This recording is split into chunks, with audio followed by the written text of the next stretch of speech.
Looks like we're back in the studio. Los Angeles, 1997. That's a good analogy. Brett Gurewitz behind the controls. This is Brett.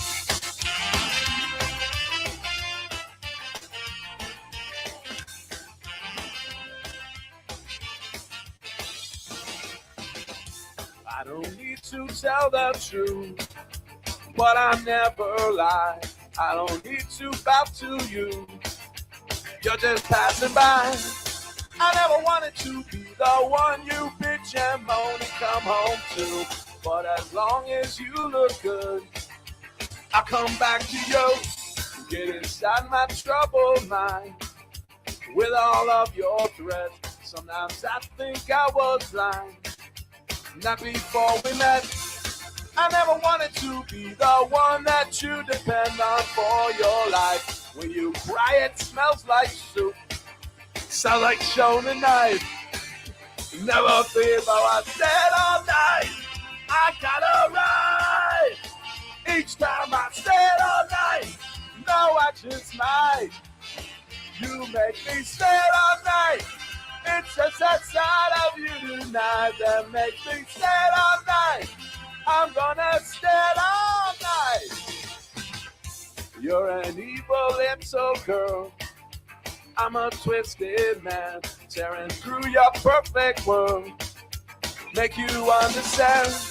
I never wanted to be the one you bitch and moan and come home to. But as long as you look good, I'll come back to you. And do the things we do, stay all night. I gotta ride.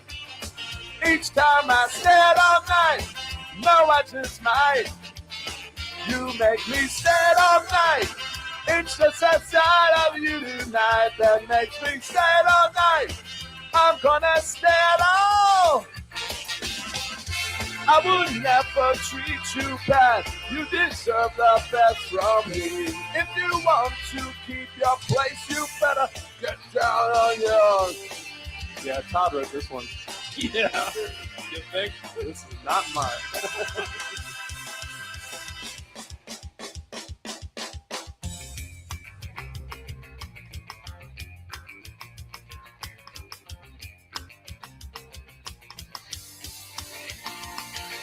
Stand all night, I gotta ride. Each time I stand all night, no, I just might. You make me stand all night. It's just that side of you tonight that makes me stand all night. I'm gonna stand all night. R.I.P. Todd. Text the round robin your questions, comments, wagers. Give us a reason. Sleeper fantasy play, your best alternative line, whatever you have. Text the round robin 757 354 5517. Can you see by the dawn's early light what so proudly we hailed at the twilight's last gleaming, whose broad stripes and bright stars through the perilous fight o'er the ramparts we watched were so gallantly streaming, and the rocket's red glare, the bombs bursting in air, gave proof through the night that our flag was still there. Oh, take us that star-spangled banner yet wave, for the land of the free and the home of the brave. This is the Deep End Broadcasting Network. You are tuned in to the Round Robin with Stephen Murray on Deep End Broadcasting.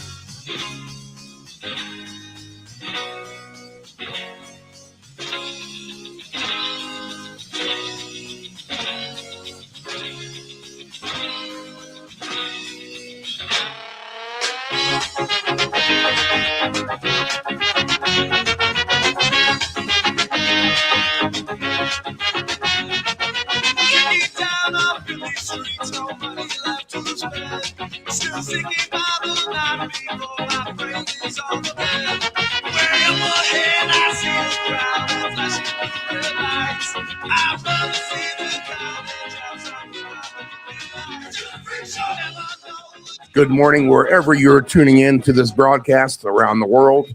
I am Stephen Murray. This is the Deep End Broadcasting Network with the Round Robin live on your early morning Sunday content, getting you prepared for your NFL Week 17, Part 3 on this semi-full wagering slate for this afternoon. We will be here all morning, dissect the best bets, look at every betting angle, and we will definitely try to turn our $20 and your $20 into thousands of dollars today. And yes, we are one player away from a jackpot. If you didn't listen to us Saturday, then we have 4 players that scored touchdowns on Thursday on the slate, of which there were not many touchdowns scored at all. And we went ahead and bagged it home. Let's see. Let me pull up that ticket. Is it here? Yep, there it is. How about this on Thursday? Touchdown scorers: Kevontae Turpin, Isaac Tesla, Jordan Addison, Bo Nix, and yes, Kyle Williams. Kyle Williams will pick us off about $6K this afternoon on a $3 ticket, $2.75 ticket. How about that?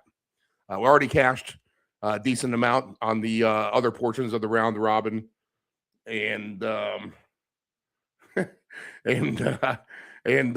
we look to add to some other stuff as well. The Saturday games, wild to say the least. In fact, just short on a couple of plays there. But Quentin Johnston got us our receiving yards. Isaiah likely didn't quite get there for us, and we'll have a leftover ticket from that as well. And we'll build some new tickets this morning as we go along. That is what we are about, broadcasting live from our Virginia Beach studios in the lovely United States of America.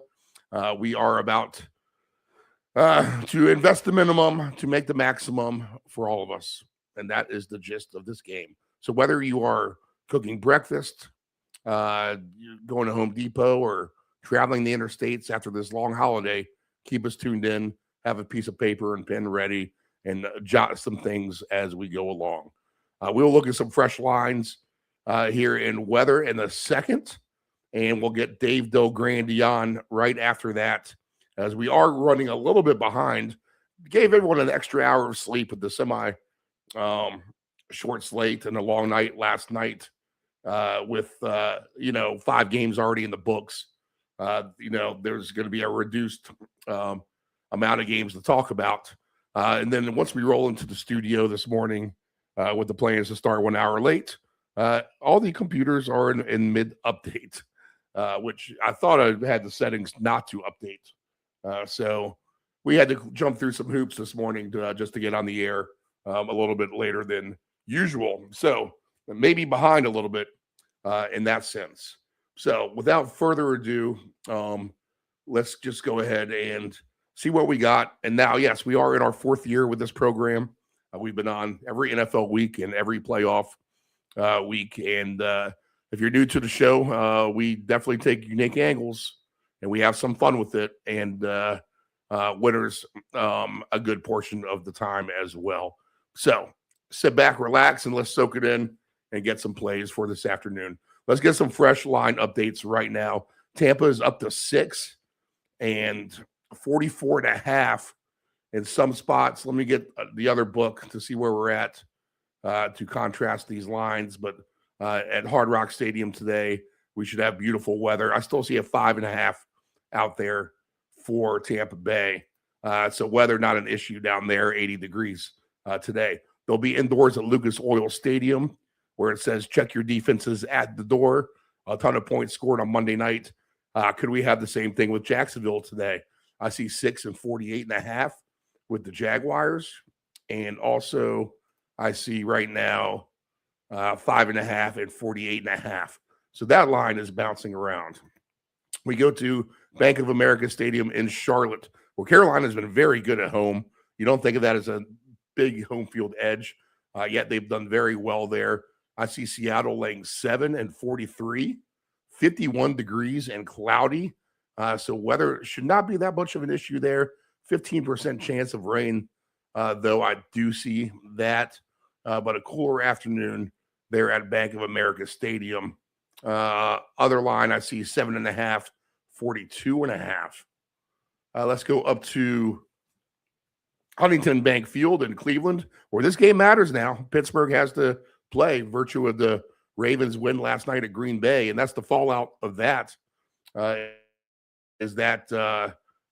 see, we know we don't have the Lions in there, but the one fallout from yesterday is that the Colts have been now bounced from the playoffs, and the Steelers will be forced to play today. The Steelers now laying 3.5 and 35, 70% chance of rain, 51 degrees though in Cleveland. So not exactly freezing there at Huntington Bank Field. Let's see if we have some other crazy lines for this game, as this number has been mostly a 3. Now I see 3.5 across the board, and I see a 34.5 total as well for the Steelers. Aaron Rodgers and company will be taking the field to try to hold off the Ravens this afternoon. All right, let's go to MetLife Stadium with the Patriots and the Jets. My man Kyle Williams. Let's go. Minus 13.5 for the Pats, over under 42.5, 31 degrees there. Let's see. Any other? Have the Pats got the 14 on this other book? Let's just take a quick look. And I still see them at 13.5, 42.5 at the other book. I see Tennessee now taking money. They were a 2.5-point underdog to the Saints. I now see the Saints 1.5, 39.5. All right, so that's an interesting game and one that I like as well. We'll talk about those picks as we go along this morning. But the Titans, who've been a nice play for me, are now just getting 1.5. So money coming in on Tennessee. And last time that happened was last week against the Chiefs, and they blew them out as predicted on this program. 72 degrees in Nashville today. Beautiful day for football there in Tennessee. Let's see. Paycor Stadium in Cincinnati. 65 degrees today in Cincinnati. What? -7 for the Bengals and 53. I see a beautiful day, a beautiful late December day in Cincinnati. If you're going to that game, enjoy that tailgate. That's, one part of the state to the other with that and the Cleveland weather, right? Cincinnati, 7 and 53.5, I see at the other book as well. So that's your 1 o'clock slate. 2 games at 4 o'clock. One is indoors in Vegas, 2.5 for the Giants. 41.5 is the total. Max Crosby gets the plug for the season, or the plug pulled for the rest of the season there. And he's done. And we'll see how Geno Smith and company handle Jackson Dart. The Bills -2 at home against Philadelphia now. 45 degrees, 100% chance of rain today for this game. And how much will it matter if the Pats beat the Jets? Really, I mean, you got 2 teams for the most part settled in their playoff spots, you figure. So could we have the plug pulled early on some of the superstars in that game? I would think yes. So buyer beware maybe in that regard, playing the props in the game with Buffalo and Philadelphia. Let's see. Any other line I can get out of that? I also see Bills -1.5 and 44.5. Tonight in San Francisco, 3.5 and 52.5 for the 49ers. That's at Levi Stadium, 52 degrees, no chance of precipitation there. And tomorrow night, we are indoors with the Rams and the Falcons. The Falcons taking money. The Rams were 8.5. I see now 7.5 and 50 for the total. 37 degrees outdoors in Atlanta. So how about this? We have 37 degrees in Atlanta. We have 71 degrees in Nashville. They're not even that far apart, to be honest. 65 degrees in Cincinnati. So weather all over the place, and it looks like your heavy rain games will be the one in Cleveland, which those two teams are mudders anyway. And then we have the game in Buffalo and Philadelphia. I would call those two teams mudders as well. Teams that can play in the mud. All right, so that's your updated lines. And the main thing to take in is that I think tennis is the Tennessee line, really Tennessee taking money this morning. All right, so we're caught up with the fresh lines. Let's get some betting angles. Let's get rolling there. And we'll go ahead and pipe in our man. He is the OG of fantasy football. In fact, real quick, let us know where you're tuning in from. Sean Capri, Panthers going to beat the Seahawks, Sean says. And let us know where you're tuning in from. We'd love to hear it on the comments on our YouTube page. Click and subscribe. All right, so without further ado, let's get our man Dave DelGrande in here. He is a columnist at Field Level Media, the first ever employee by ESPN to cover fantasy football. So he is the OG, the senior analyst at Stack Factor, the founder of Mr. Fantasy himself. He is covering the Golden State Warriors all the time and a longtime sports expert in the San Francisco Bay Area, and of course, excellent at forecasting NFL football. So without further ado, let's pipe in Dave DelGrande. We'll get back here at about 9:30 with the crew, the Ant-Man, Nephew Dave, myself.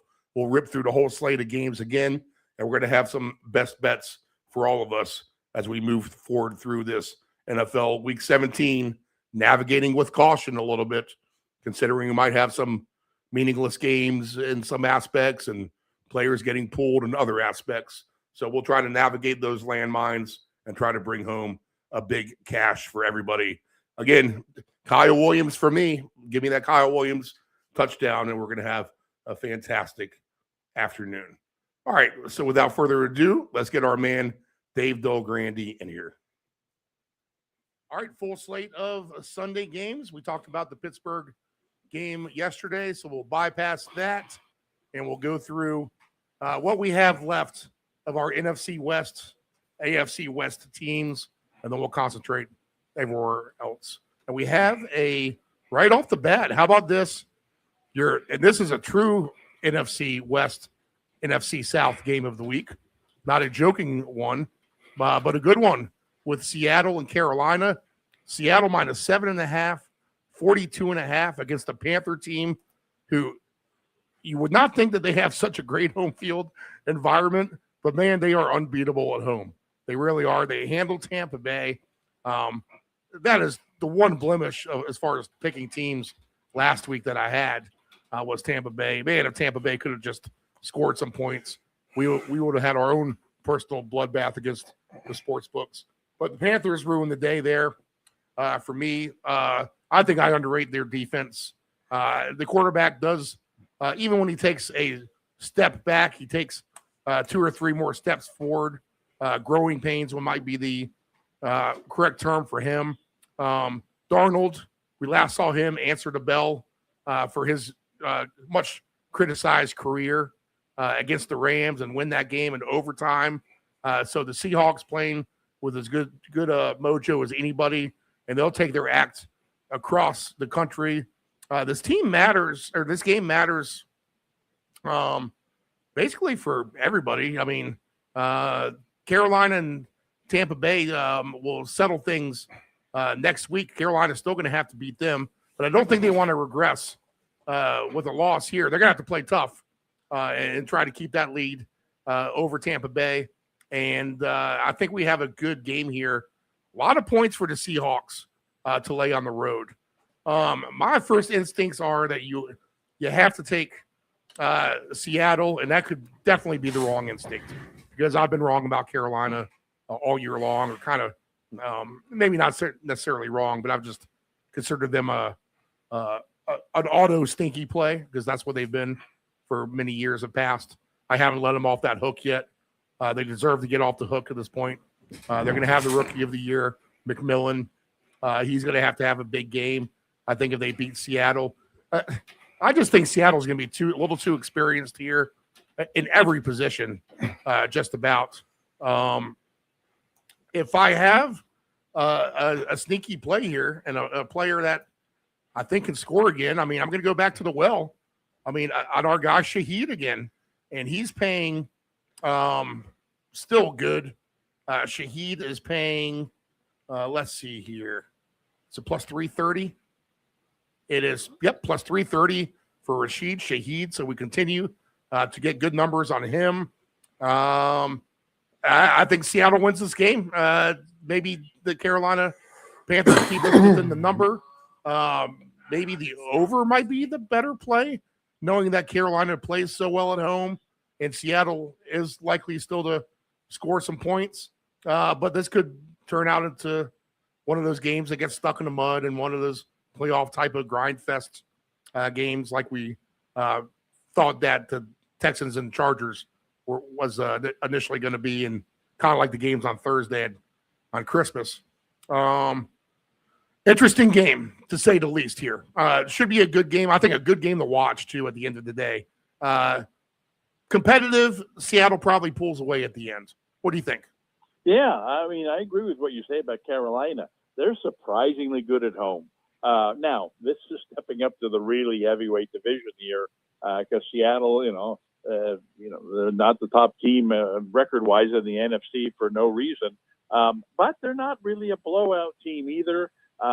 They're a good defensive team, which I think is going to limit what Carolina can do offensively. At the same time, Carolina finds a way, like they did against Tampa, to hang in there against these teams, give themselves a chance to win, and when they do, they have enough weapons in the end to possibly make something happen. I'd be shocked if Carolina won this game, but I'd also be surprised if they got blown out. And so I expect, in some ways you mentioned it, I expect it to be similar to that Houston Chargers game, in that you've got, two teams that are going to have trouble moving the ball against the other team. Now, Seattle's defense is the reason for that. They've got a great defensive team, but Carolina at home is much tougher team than when they go on the road. So I think it's going to be a close game. I think it's going to be a relatively low scoring game, and I don't want any part of it. Good game to watch, I think. All right. Next. Shaheed, that's my pick, my one pick. I'm not going to get greedy, I promise, this week. Let's see. Okay, and if I'll say this, that if we hit on the Houston Chargers game at 20-17, then I'll give me 20-17 Seattle in this game. We'll go double or nothing. Right, yeah, good call there. Correct score in this game. Let's see what we got for 20-17, because now I'm interested. Final score, Seahawks 20, Panthers 17, 55-1. Maybe that's even worth a little parlay for 50 cents. All right, let's take our NFC West Arizona Cardinals. They'll go to Cincinnati to play the Bengals. The Bengals, one of my better calls of the week last week. I said, don't overthink it. It's Joe Burrow against whoever Miami was putting at quarterback last week. And they rose to the occasion and put a ton of points on the board. Again, if you're betting Jamar Chase stuff, you were probably sick to your stomach watching Chase Brown score left and right. So Jamar Chase has been one of those guys that we've talked about, the superstar that has not paid his dividends as of late. Will he in this game against the Cardinals, who seemingly let everybody score against them? So 53.5, where it might seem like a lot, is probably nothing for these two teams. The Bengals are going to throw the ball. The Cardinals are likely going to throw the ball. I have a feeling the Bengals will probably score more than the Cardinals will, though, at the end of the day. Now, if it's 34-17, then that's going to stay under the total here. And that could be a score that we get dealt with. So Arizona's really going to have to do their part to get over the total here. But But I guess there's no reason to think that these two teams will slow down now unless they just drive the length of the field and turn it over by the goal line, which on the ineptitude scale of things, that could be something that definitely happens with these two. So I'll count on the latter and hope that we get a lot of points here. And Arizona and Cincinnati, 53.5, I guess is going to be too little. We'll see more of Burrow and company. And again, Burrow went out last week once they got a big lead. So, Cincinnati's going to pull the plug on him if the Cardinals can't do their part. Hopefully Brissett and company can hang in there. And if they do, then we should get over the total. Will be one of the few overs that I like. And I don't even think I like it that much, to be honest. But it is the Cardinals. It is the Bengals. How does it not get over at the end of the day? So what do you like here? Yeah, what's interesting about the ticket on Sunday is that there are 3 or 4 of these meaningless games that I find much more attractive than a meaningful game. Yeah, right. Because if in fact these teams show up and they're just looking to pad their stats, and there's really no reason other than that for Arizona and Cincinnati to show up, then they'll probably end up in the end padding their stats. I mean, we're talking about Cincinnati, a bad defensive team. So Arizona, I don't see Arizona getting blown out of this game. They've certainly been passing the ball very effectively. And even Carter, I think is a better running back than what they've been playing in prior weeks while Carter was injured. So I think they actually have a chance to run the ball somewhat effectively against Cincinnati. But I don't see how Arizona in any way, shape, or form slows down Cincinnati. And I think Cincinnati is a team. If you ask me which team is most likely to score 40 points on Sunday, I think that's a no-brainer. I think it's Cincinnati. I think that, you mentioned Chase Brown having a big game last week. What's funny about that is that Perrine had actually, in fantasy, my son had Chase Brown going. It was a big game for him. And first half of the game, I was like, why is Perrine in there? Where's Chase Brown? And then Chase Brown, the second half of that game, exploded. But it was almost fluky. I mean, catching touchdown passes, and Perrine had gotten more carries than him going in. Right. It's like, man, if that's the way this game plays out, then I want Perrine. I want a piece of him because I think he's much more likely than Brown to get a call at the goal line, especially if it's running the ball in. He's much more likely to be a guy, to get a majority of the carries. Now, Brown is a great pass catcher and does a lot of damage in the passing game. But I think Perrine is a really nice sleeper in this game, in a very high-scoring game. I don't have yardage or receiving yards. He's been a great receiving yard prop guy because he's been like 5 yards receiving, and he gets that every game. Plus 175 I do have for a touchdown. I do have rushing yards on Michael Carter, 45.5. So maybe that's a nice low number. It is a nice number, and it's he's really gotten a lot of touches the last couple of weeks. I think he's easily projectable in a game like this, where you would think they'd be able to sustain some drives, especially with their passing game. You got to mix in the run, 2 or 3 times each drive, right? I can see him easily getting 15 or more carries in this game, and if that's the case, he's going for 60 yards or more. He's he's going to be the guy that gets the ball at the goal line as well. So he's another, possible touchdown scorer. I think there's a lot of ways to go in this game. I think Burrow, you could easily say, over 2.5 touchdowns. I think there's going to be a lot of points to be spread around in this game. So, give me Burrow's TDs, give me Perrine, yardage definitely is yardage. But plus 175 is a decent price on a touchdown. I take Carter on a touchdown in this game. I take Carter's, yardage. For all the times I've said I have no interest in this game so far, well, this is a game I have a lot of interest in. Actually, I do have P. Ryan, 36.5 is his rushing baseline.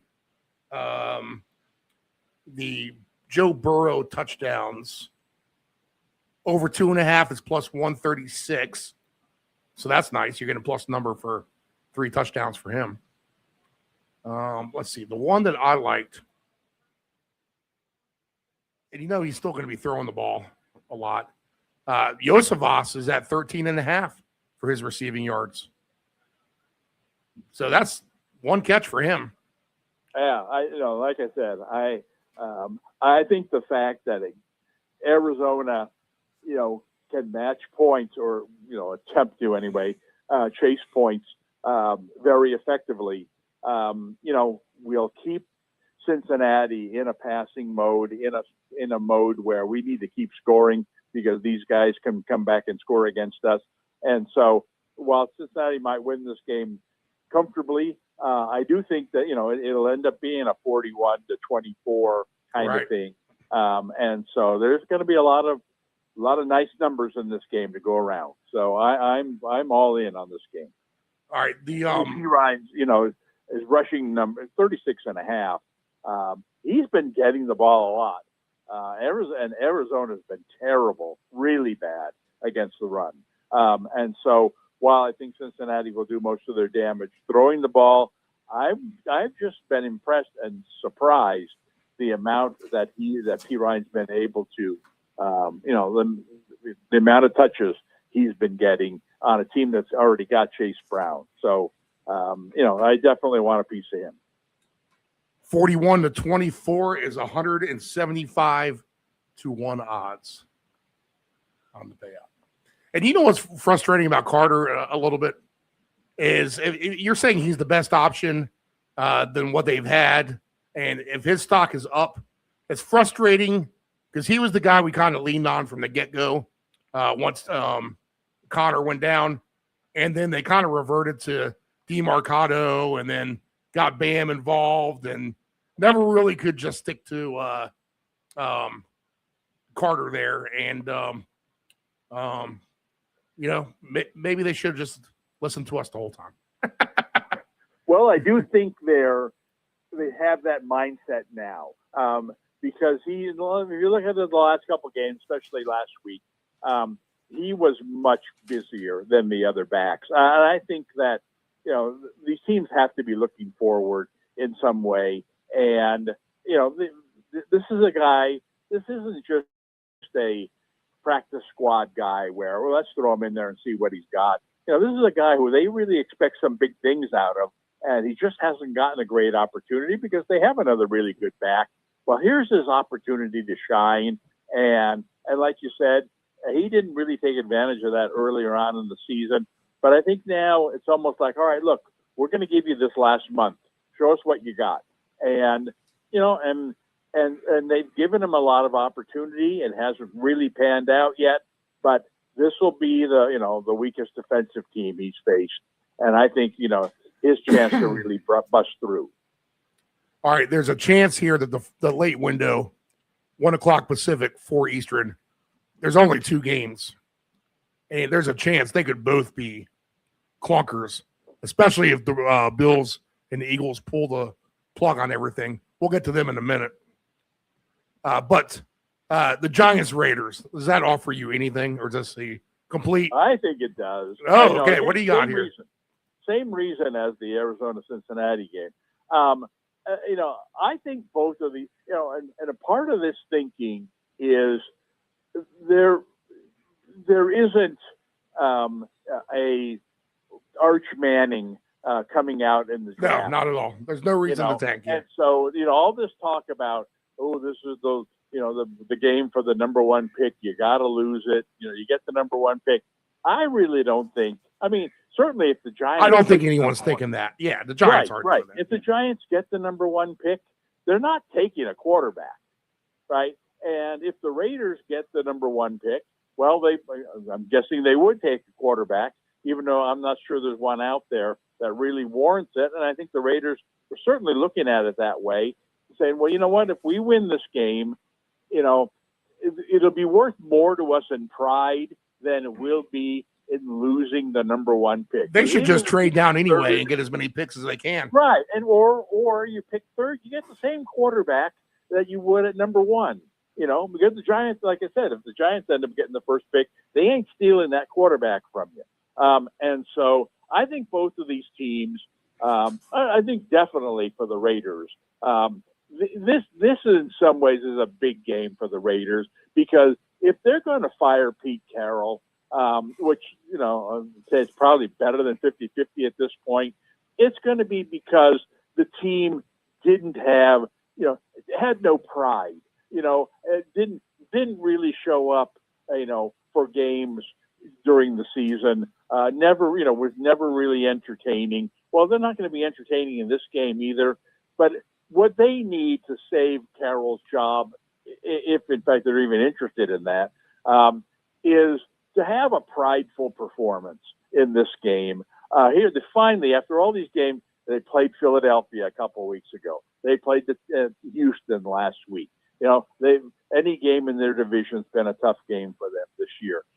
Here we go. Here's a game that they could actually win.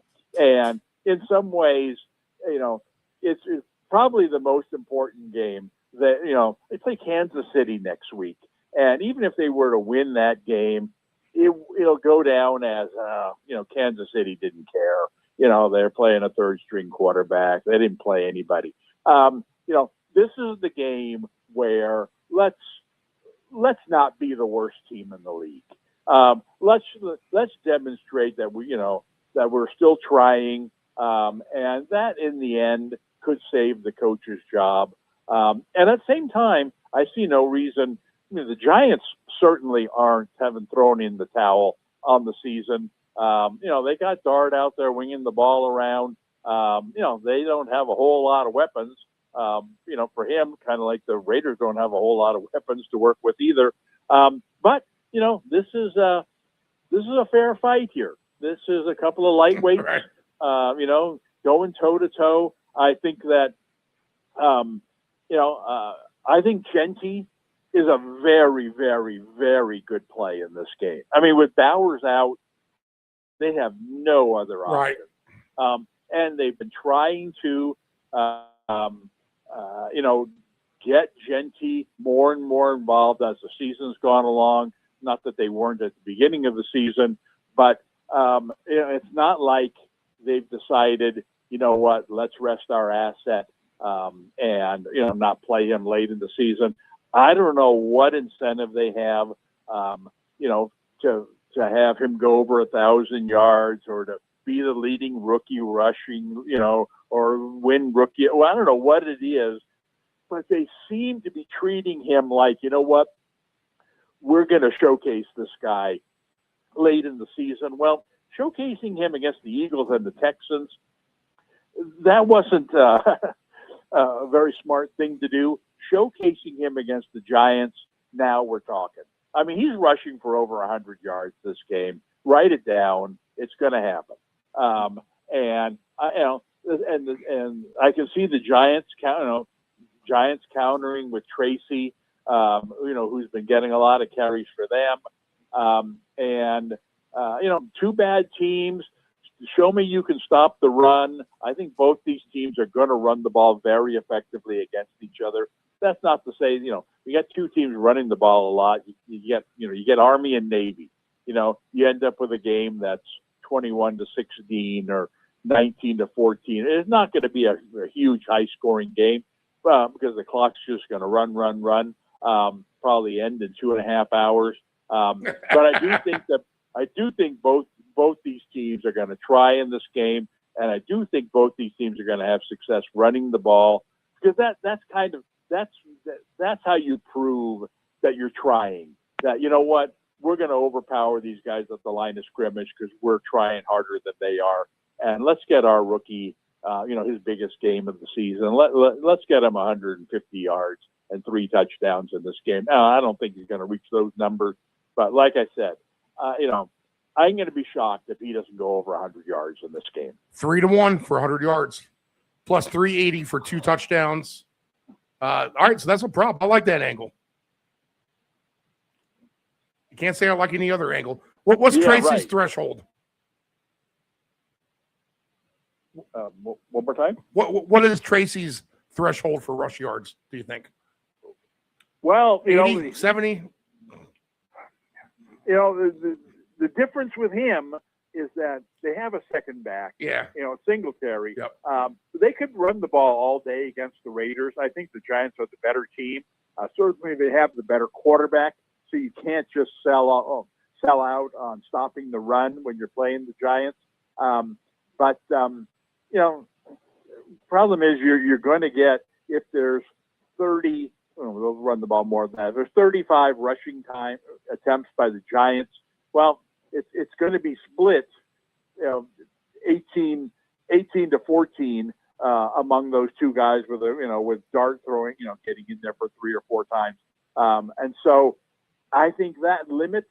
I mean, there's no reason why Genty wouldn't carry the ball 22, 24 times in this game. I don't see Tracy getting, any higher than 16, 18 carries. So I think his top end probably would be 75 yards. I think he's more likely to be in the 60s. Okay.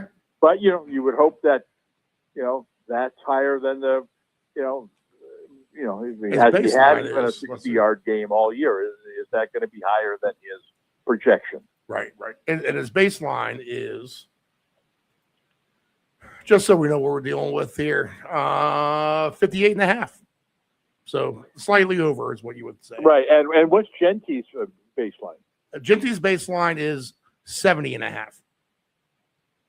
3 to 1 for 100. I think both those numbers are a little higher than I would have hoped. But I take both those over. I think Genty, he's going to, when all said and done here, he's going to go down as one of my top plays of the day. Super greedy, 150 yards is 15 to 1. Well, I thought we were staying away from that. We can't. There has to be one yards, super greedy. 100 yards would be a nice lightweight greedy ticket. Yes. Greedy, go there. But it's over 7.5 yards. I'm all in on that. Okay. Are you finally going to be a believer in my 49ers when they beat the Bears by more than 3 points on Sunday night? And I don't know if they beat the Bears because the Bears have such a good thing going. But you feel like if the Bears are going to lose a game, this would be the kind of game they lose. Is that San Francisco on a night game? They honestly probably could use a loss before they get into the playoffs. That way they kind of get it out of their system. And a 49er team that continues, I think, just to trend upwards, at least offensively. Man, is that an indictment on how bad the Colts defense is? Maybe what happened last Monday night. But Purdy and company, no issues at all moving the ball down the field here the last few weeks. They've been scoring a lot of points, the San Francisco team. So are you ready to apologize to the San Francisco nation, or do you need to see another win out of these guys?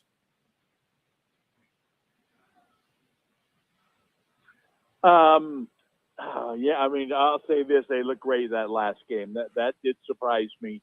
Offensively, they were clicking on all cylinders, and yeah, I mean, while I'd like to say that the Colts defense contributed to that, I'm not sure how much they did. I mean, when the 49ers, we've seen this how many years now. When the 49ers get their offense rolling, then the Shanahan offense, it doesn't really matter who they plug in there. They get those crossing patterns. They get the line was especially impressive. This is not a good offensive line. They play like a team. They really, really do. Yeah, they're right. So check from everything check does, and Kittle's blocking. Even defensively, they played very well in that Indy game. And so, So I'm not going to sit here and tell you that, man, that Chicago's going to come in here and win this game, or at least win it handily. But Chicago's got a chance. And Yes, a key, for sure. a key element of this game is Kittle. Now, he got injured in that last game. He's very questionable for this week. You take him out of that equation, especially the way the Bears are good against the run. So you're not just going to run the ball with McCaffrey like they did last game, 8 yards at a pop. Most of his season has been 4 yards at a pop. I mean, they just don't have a great offensive line. And you take Kittle out of there, and now all of a sudden you've really limited what the 49ers can do offensively. And the Bears, should be getting healthier in their passing game. Obviously, they're running the ball well. They've done this year what many people projected. When they brought in this new coordinator. Now as we look back and we see how much better they've gotten and how much worse the Lions have gotten. This guy, what a great signing. And so I think the 49ers will find a way to win this game. But if for whatever reason, that Kittle does not play in this game, I think it really opens the door for Chicago to at least have a puncher's chance at the end of a game, one last drive it down there to try to win the game. I still think the 49ers are, I don't think the 49ers are nearly as good as Seattle or the Rams or Green Bay or Philadelphia. But I do think they're as good as the Bears. And so, we'll see. I think it's going to be a close game. But like I said, until I know that Kittle's out there playing, then I'm not I don't know. I'm going to just watch this game and really don't have any idea how it's going to play out. 52.5 seems like a lot, and it probably is. But I think I would slightly lean towards the over. I think both of these offenses can have success regardless. And then, just the only thing I'll say prop-wise, if you wanted to find 3 different players and take a shot at them all to get a touchdown, then, I think you'll definitely have that opportunity anyway. There's so many different guys. Who knows? Exactly. But, it could be a Jennings, Monungai, Pearsall combination or something like that. Right. Or even, Bourne showed up last week. Yeah. DeMarcus Robinson. Yep. Exactly. So there's, and we've talked about all year about the Kyle Juszczyk is due. This would be a Juszczyk type of game. So there we go. That's kind of my feeling about this game. That I think it'll be I don't think that total seems awfully high. But yes, I do think that both teams will score in the 20s. I think both teams will get 2-3 touchdowns in this game. So there's going to be 6 touchdowns in this game to spread around. But it could very well be spread around among 6 guys, and maybe not the 6 you're expecting. So after having spent a lot of time talking about how much I like Genty and how much I like Perrine and the Bengals game and what have you, I'll sit back and watch this game and let those other games dictate my day. All right, we talked about how the gamblers took a bloodbath on Christmas. Maybe they get beat up all weekend long too. They have one last gasp on Monday night to make their money back, and I'm going to find it very hard for that reason alone to put myself on the side of the Rams, laying 8.5 to go across country. Now, I get it. It's in a dome.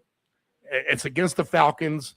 I almost see the perfect score being Rams 28, Falcons 21. But we know that stupid coach for Atlanta, when they're down 28-20, will go for 2 to mess all that up. So that ticket won't win. And Atlanta's been playing feisty and better. So I don't expect them to roll over here. And maybe Kirk Cousins the veteran, as much dismay there has been, I've seen some behind the scenes stuff with him. He seems like he's having fun in practice. He's getting along with everyone. So it's not like he's the evil villain inside the locker room there. He's definitely contributing. And the Falcons have been able to put some points up and play decent. And I think that they'll play decent enough here against the Rams on Monday night. Maybe even a little shell-shocked from that Seattle game. The Rams could be. And a little bit longer rest as well. But I just can't take the Rams to win by more than 8.5 on Monday night, knowing that the whole world is probably going to be on them trying to make their money back. So give me the Falcons plus the points. Probably sneaks under for that same reason. 49.5 does seem like a lot. But if Cousins can really get it going and the Falcons can find decent success and put up 24 points, then they're going to force the Rams to get over their number as well. So I think the Falcons at least cover in this game. And if they're going to do that, then why not just lean back on Cousins here? Give me Cousins to throw 2 touchdowns at plus 152. What do you think? Yeah, no, I agree with what you said there. The Rams seem to be slipping a little. At least, for a couple of weeks ago, we talked about them, or a lot of people talked about them as being the top team in the NFC. I don't think anybody's saying that anymore, although they're still definitely a contender, but just maybe not the front runner anymore. And it's because their defense just hasn't been very good in recent weeks. And, we saw this when the last time they flew across the country to play an NFC South team and played very poorly. Yeah, they got shellacked. Yep. And here we go again. I mean, Atlanta's at least as potent as Carolina is.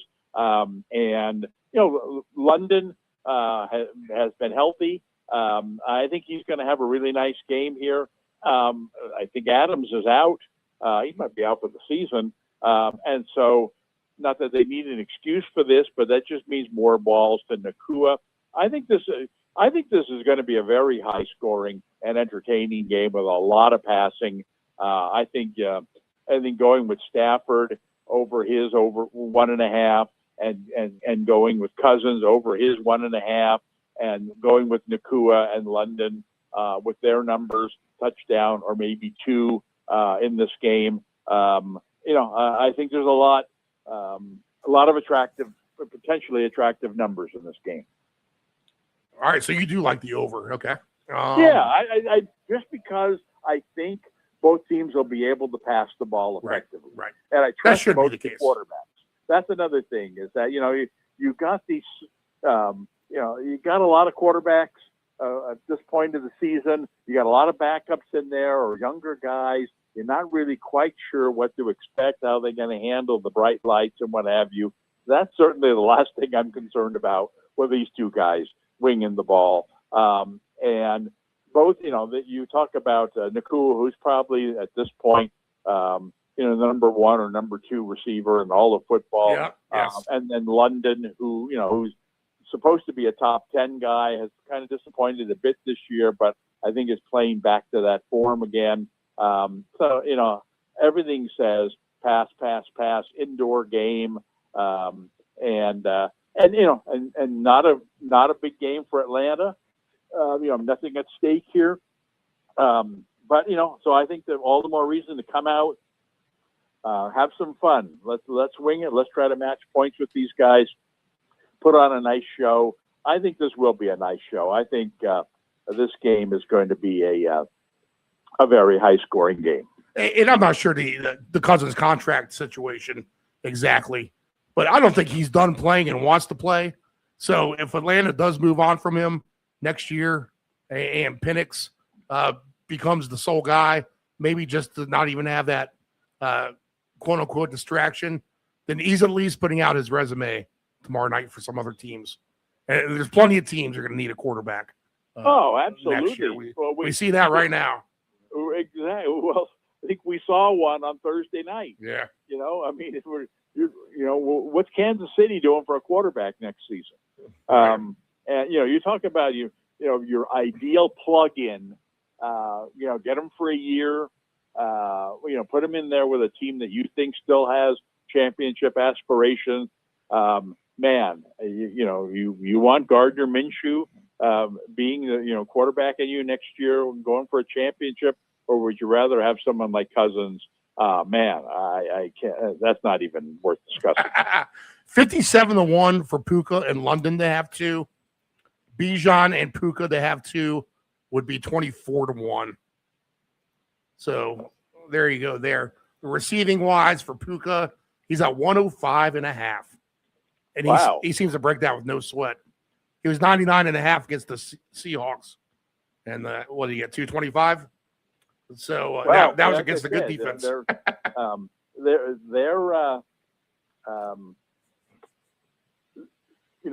Without Adams,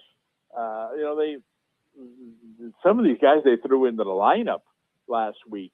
A couple of them had decent games, but they're not really NFL, starting wide receiver options, on most teams, let alone on a really good team like this. It's just why are we looking for anybody else other than Nakua, who basically can get open on any play? He reminds me of Edelman in the old days, where I know Brady would every down because you know what, I know I can find him on a slant in or a quick out for 5 yards every play. So why are we even running the ball? And so then this guy is twice as big and catches the ball down the field. He's just he's a potential, dare I say it, potential number one pick in the fantasy draft next year. Yep. And We were talking about that last week. So that's we're not supposed to be greedy on this week's ticket, but for Nakua and London to get 2 touchdowns apiece, that's worth a crumb. I might get greedy on this ticket here. We'll know by Sunday if this will make Monday a lot more interesting if this happens. But I can put down $10 to win 710 on 150 yards each. Genty and Nakua. Wow. Genty's really going to need to bust a couple of big ones in order to get there. Why not? I think I at least think he's going over 100.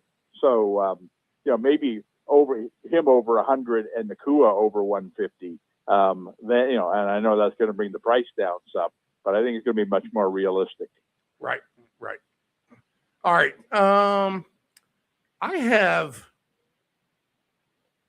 I think one fun game, but I'm not exactly sure it's a super high-scoring fun game. And it's like what you said. It's one you kind of want to think of now. We kind of went over most everything, and we had all the games on Thursday. But do you know the game I'm talking about? Want to take a stab? Well, Tampa and Miami? No, because I think Tampa should that should be the pill that gets Tampa Bay right. At least you would hope. New Orleans and Tennessee, to me, is a good football game of two teams that you almost wish they were playing someone else on the premise of what happened last week.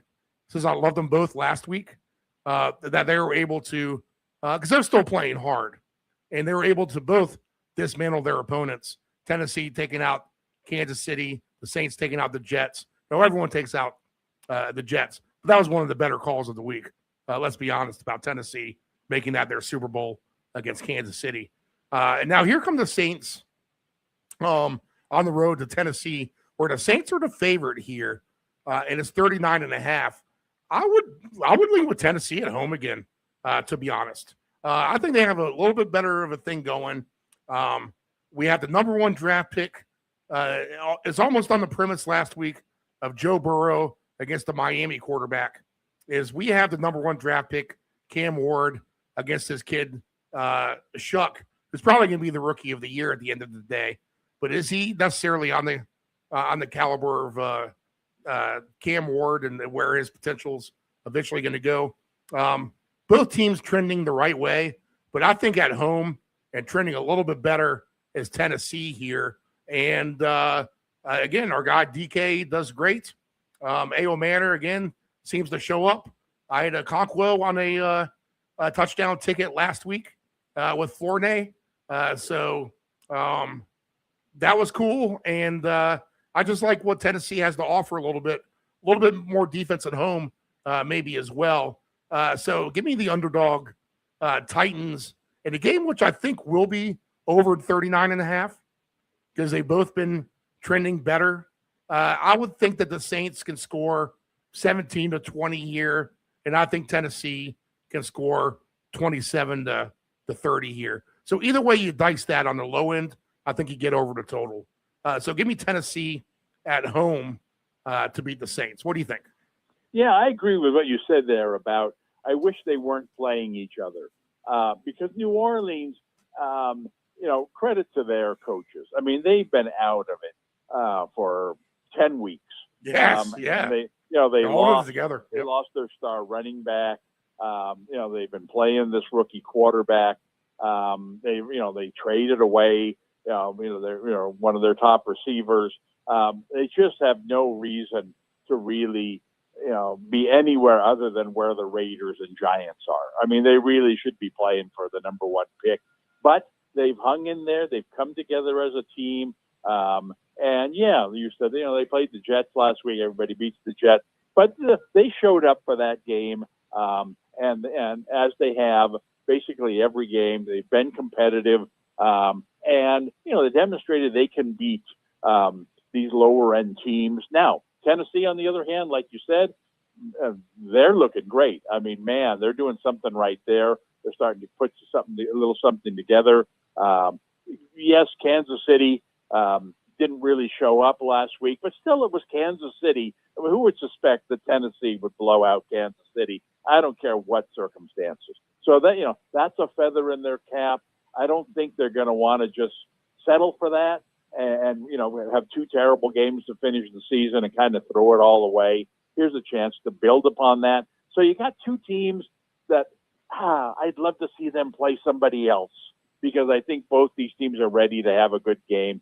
Both these teams are ready to beat other lower end teams. Unfortunately, they're playing each other, so which makes it a tough game. I think much as I like the way Tennessee's going, I have a tough time going against New Orleans right now. The way they're hanging in there, I think this is going to be a very close game. What's interesting from my perspective, from the fantasy perspective, is I'm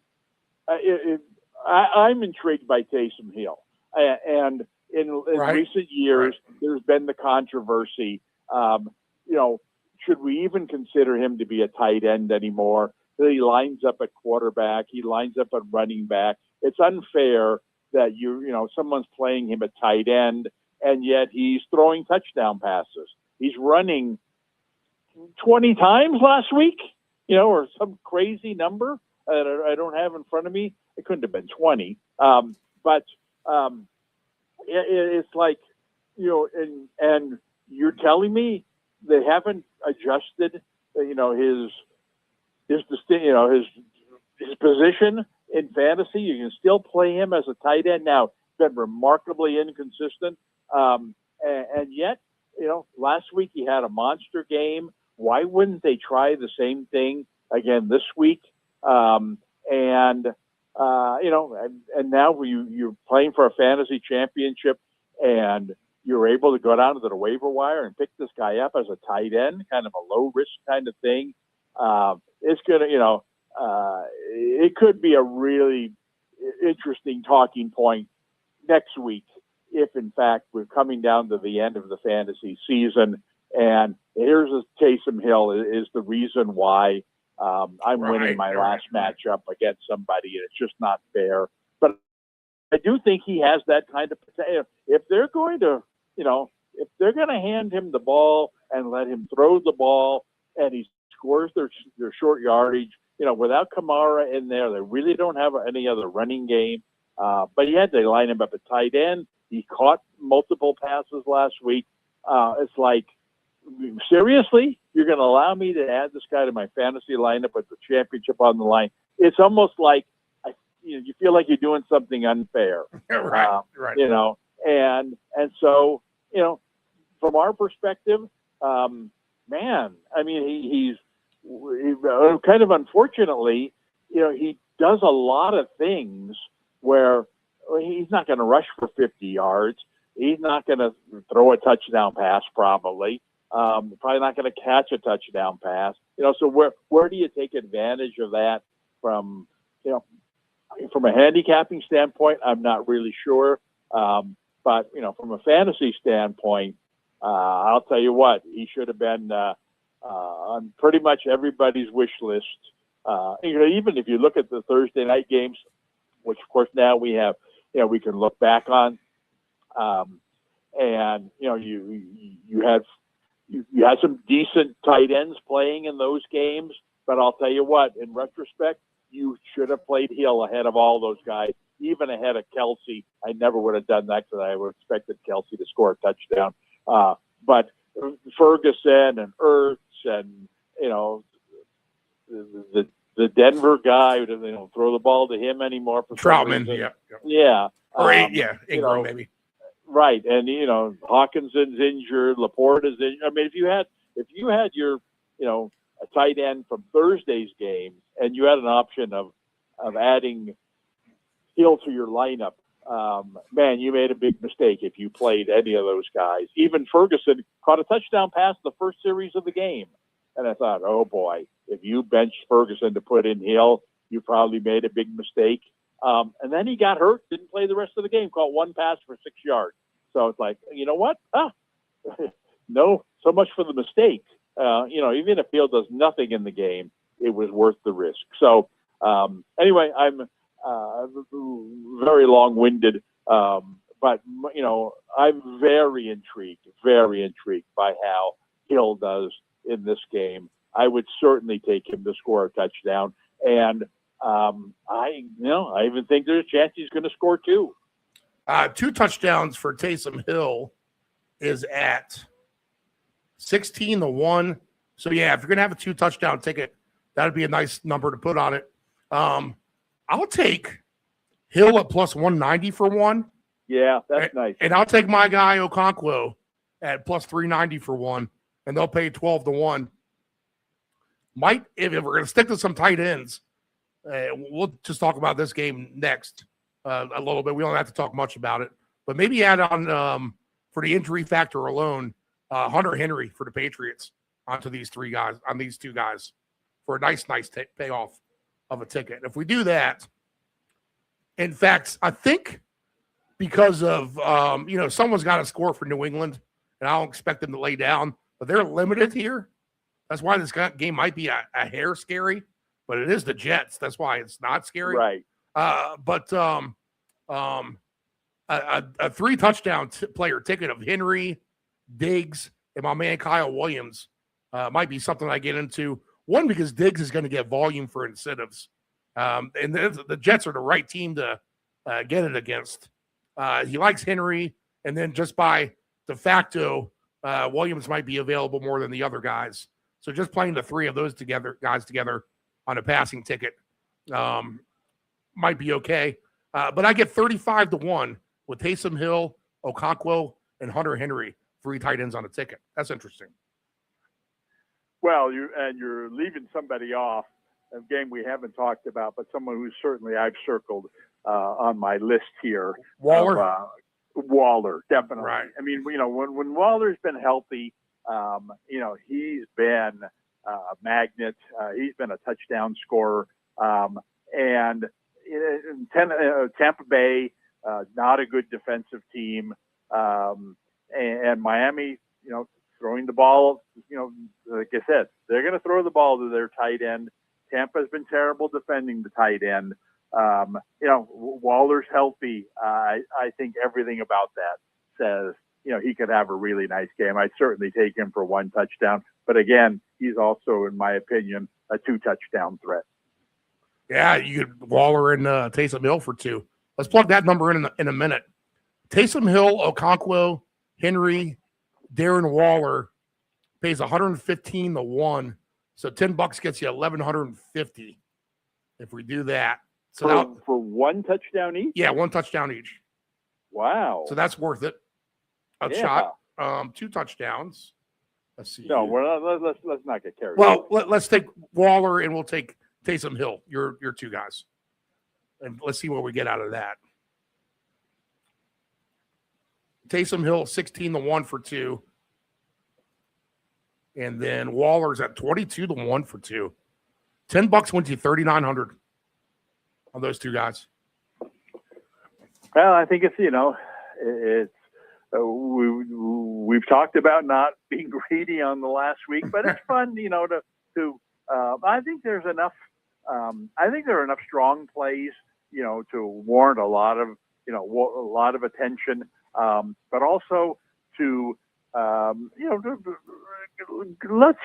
let's take a shot at the lottery here a couple of times, hoping that our big name players are able to come through, and so that we're playing a little bit with the house's money, and let's take some of that house's money and throw it onto a 4-team, a 4 tight end touchdown ticket or a 2 tight end 2 touchdown ticket, right? Just to have some fun. So that's what this is all about. Yeah, minimal investment, and honestly, we only have 2 Sundays left, so we got to fire something for a big jackpot. Then we'll be done for the year. Anything else on Tampa? They're a little frustrating to me. You figure they must.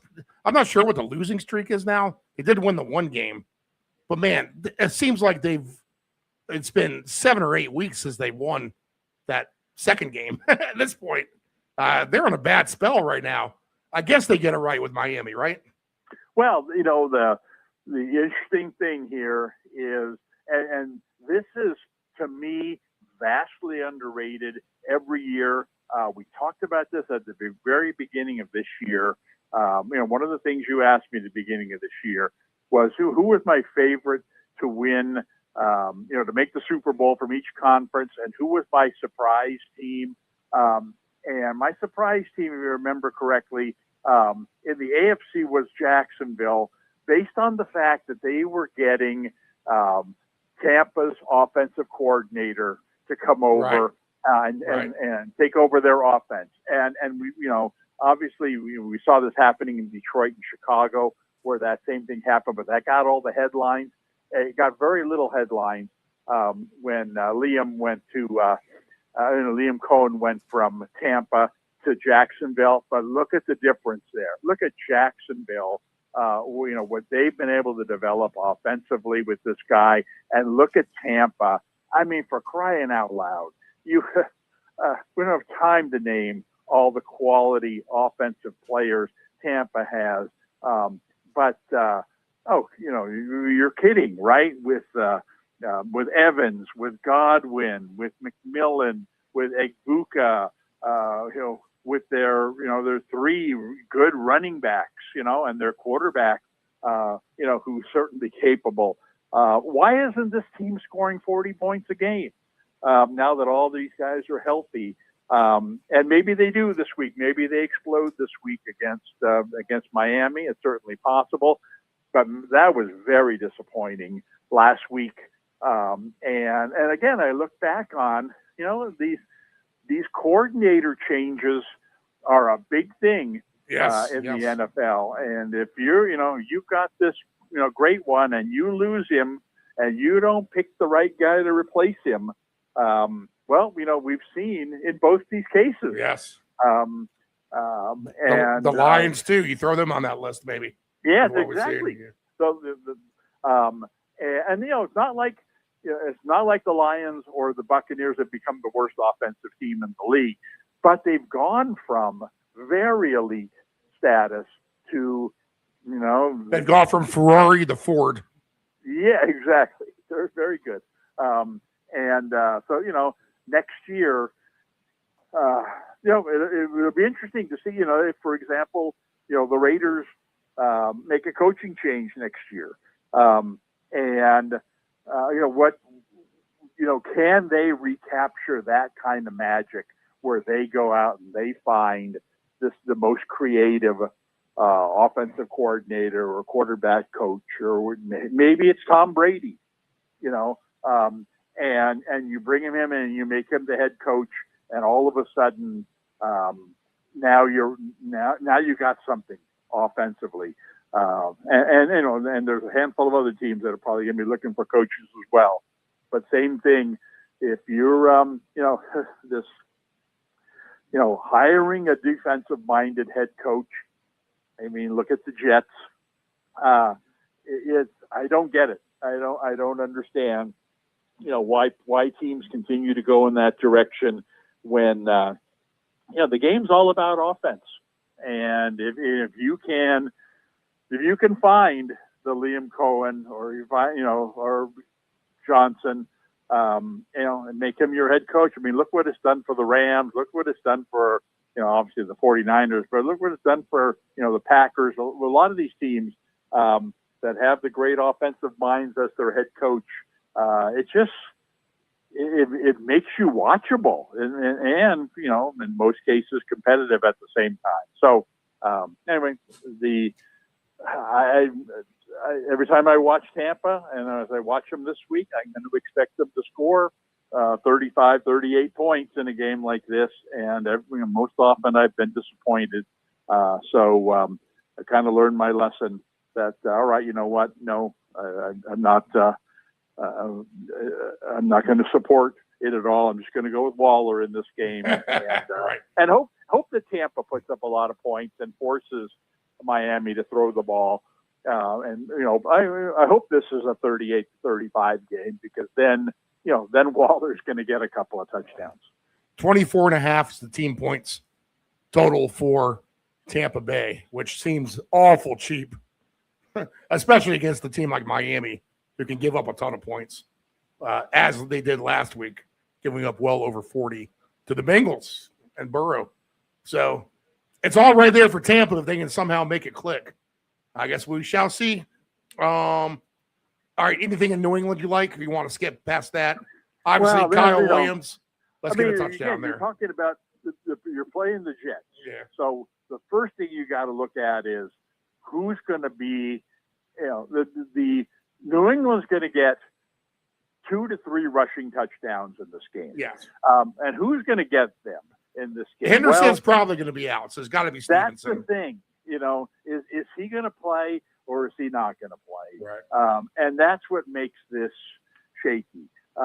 He certainly would be a guy. It would seem that if he were playing and you had this game under control at all, you'd pull him right away.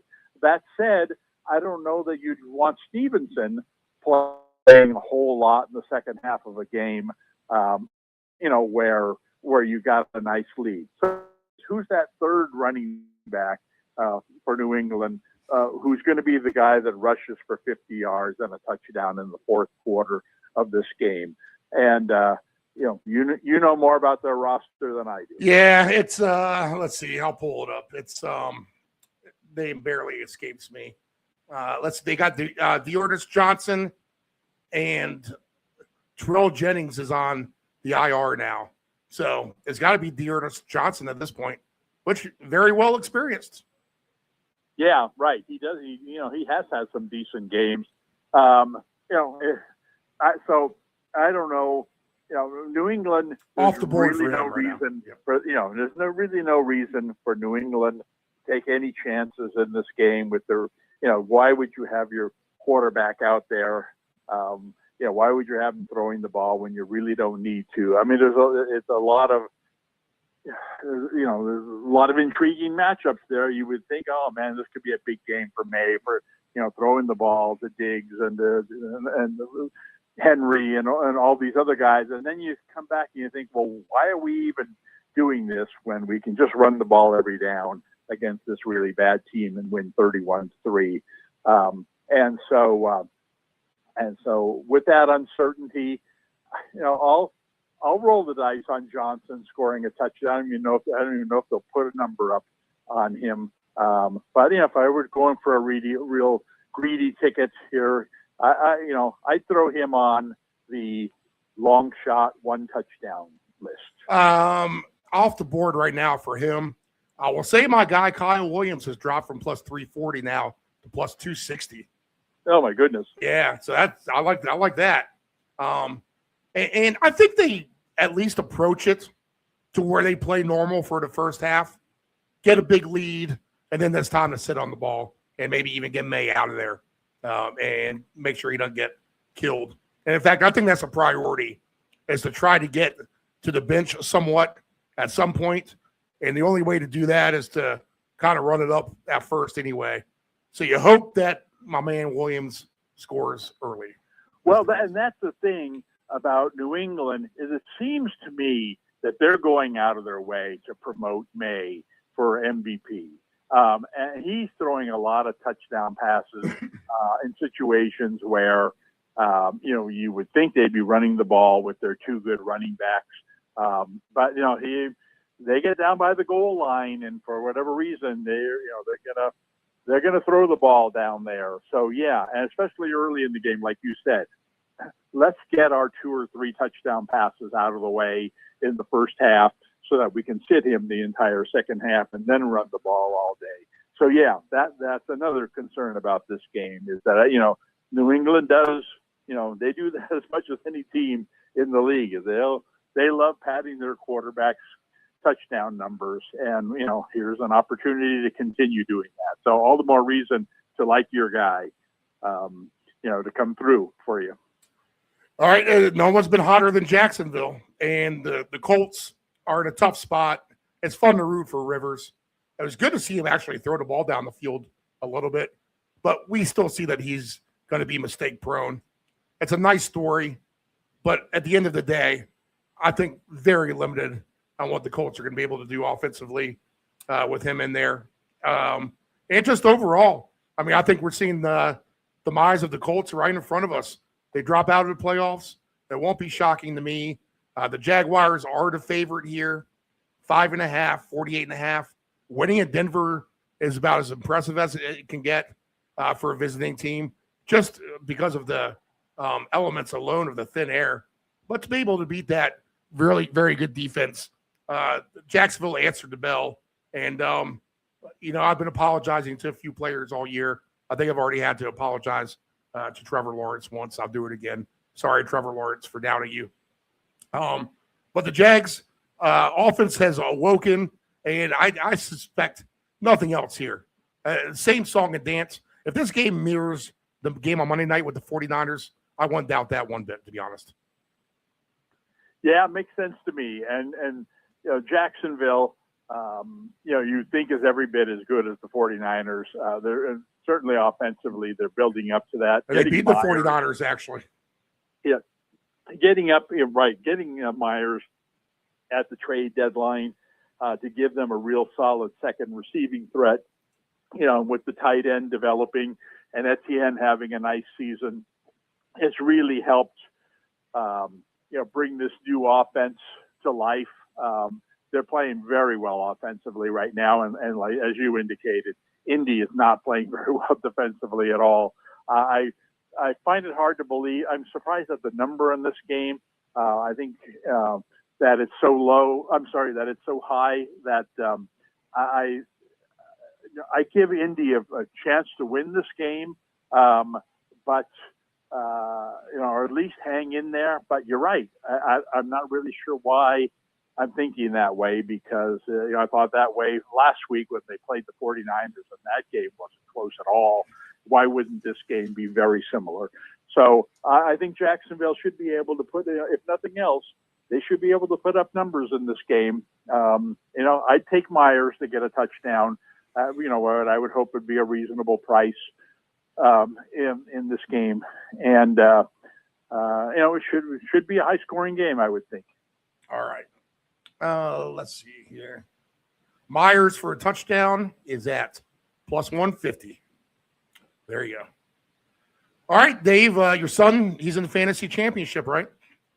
Yes, he is. Do you feel like, let's see, do you feel like Archie Manning talking to Eli before he goes into his Super Bowl? Or? Well, first off, just to make the finals, in a league where, it's one of those things where when you play in a league with your friends or work colleagues or people that you're around all the time, it's so much more enjoyable than to play in an online league. Yeah, winning anything is fun, but just the amount of, especially these days, with the availability to communicate with people on the internet instantaneously as things are happening. There was he had last week was his semifinals, and it was a tight matchup. He was playing the number 1 seed, and DJ Moore caught that touchdown, the big touchdown pass at the end of the game. And the reaction, in their chats and what have you, and they're laughing at each other, and they're congratulating Daniel and all this stuff. It's just so much. It makes it so much more enjoyable. But his matchup actually came down. I mean, the MVP for him, the reason he ended up winning. Well, 2 things happened. Number one, it was a very close matchup. And the other guy had 3 Patriots going last Sunday night. And one was May and one was Henry, right? But the third one was Henderson. And he got injured right away. And that really helped to the point where the other guy overtook him, but by only like 2 points going into the Monday night game, and Daniel had Taylor. And so while Taylor didn't have a big game Monday night, he was able to win. Now, the MVP for Daniel, no doubt, was, as I've talked about before, was Chase Brown. I mean, Chase Brown, the first half of that Bengals game last week, did almost nothing, even though Cincinnati was scoring a lot of points. Then all of a sudden in the second half, you've got to be kidding me. He catches a touchdown pass. He scores on a run. He catches, he had, he ended up scoring like 30 points. Probably 28 of them came in the second half, and that really vaulted him, into this lead that he was able to hold on to. So now he's made the finals, came right out in the finals with Aubrey. In the very first game, Aubrey had 15 or 16 points. He's off to a great start. But then, his Lions didn't come through for him. His Goff and Jameson Williams did not do well. So, overall, bit of a slow start, but, just excited to be in the finals. He was a guy who, Daniel, at the start of last football season, probably couldn't tell you if you gave him a nickname of an NFL team, he'd probably be able to identify maybe 4 of them. And then they put him in, they asked him to play in their league, and they gave him the last pick of a 14-team league. Good luck with that. He ends up making the finals last year. And then this year I told him, hey, just make sure they don't stick you with the last pick again. This is supposed to be a fair process. And so he ended up getting, and this year was only 12 teams in their league, but he ended up picking 9. And barely made the playoffs, and now barely made the finals. And now here he is, back in the finals again. And everyone's rooting for him because they know he's not really a football fan, and he's one of their favorite guys on the volleyball team. He has a lot of fun playing. He's having he's really become a football fan for somebody who didn't, like I said, for someone who's an athlete like him, and Daniel's 6'7", and 220 pounds, could have played a lot of sports, played a lot of basketball when he was a kid, but never really didn't really like watching it on TV. Was never really a fan of any of these teams.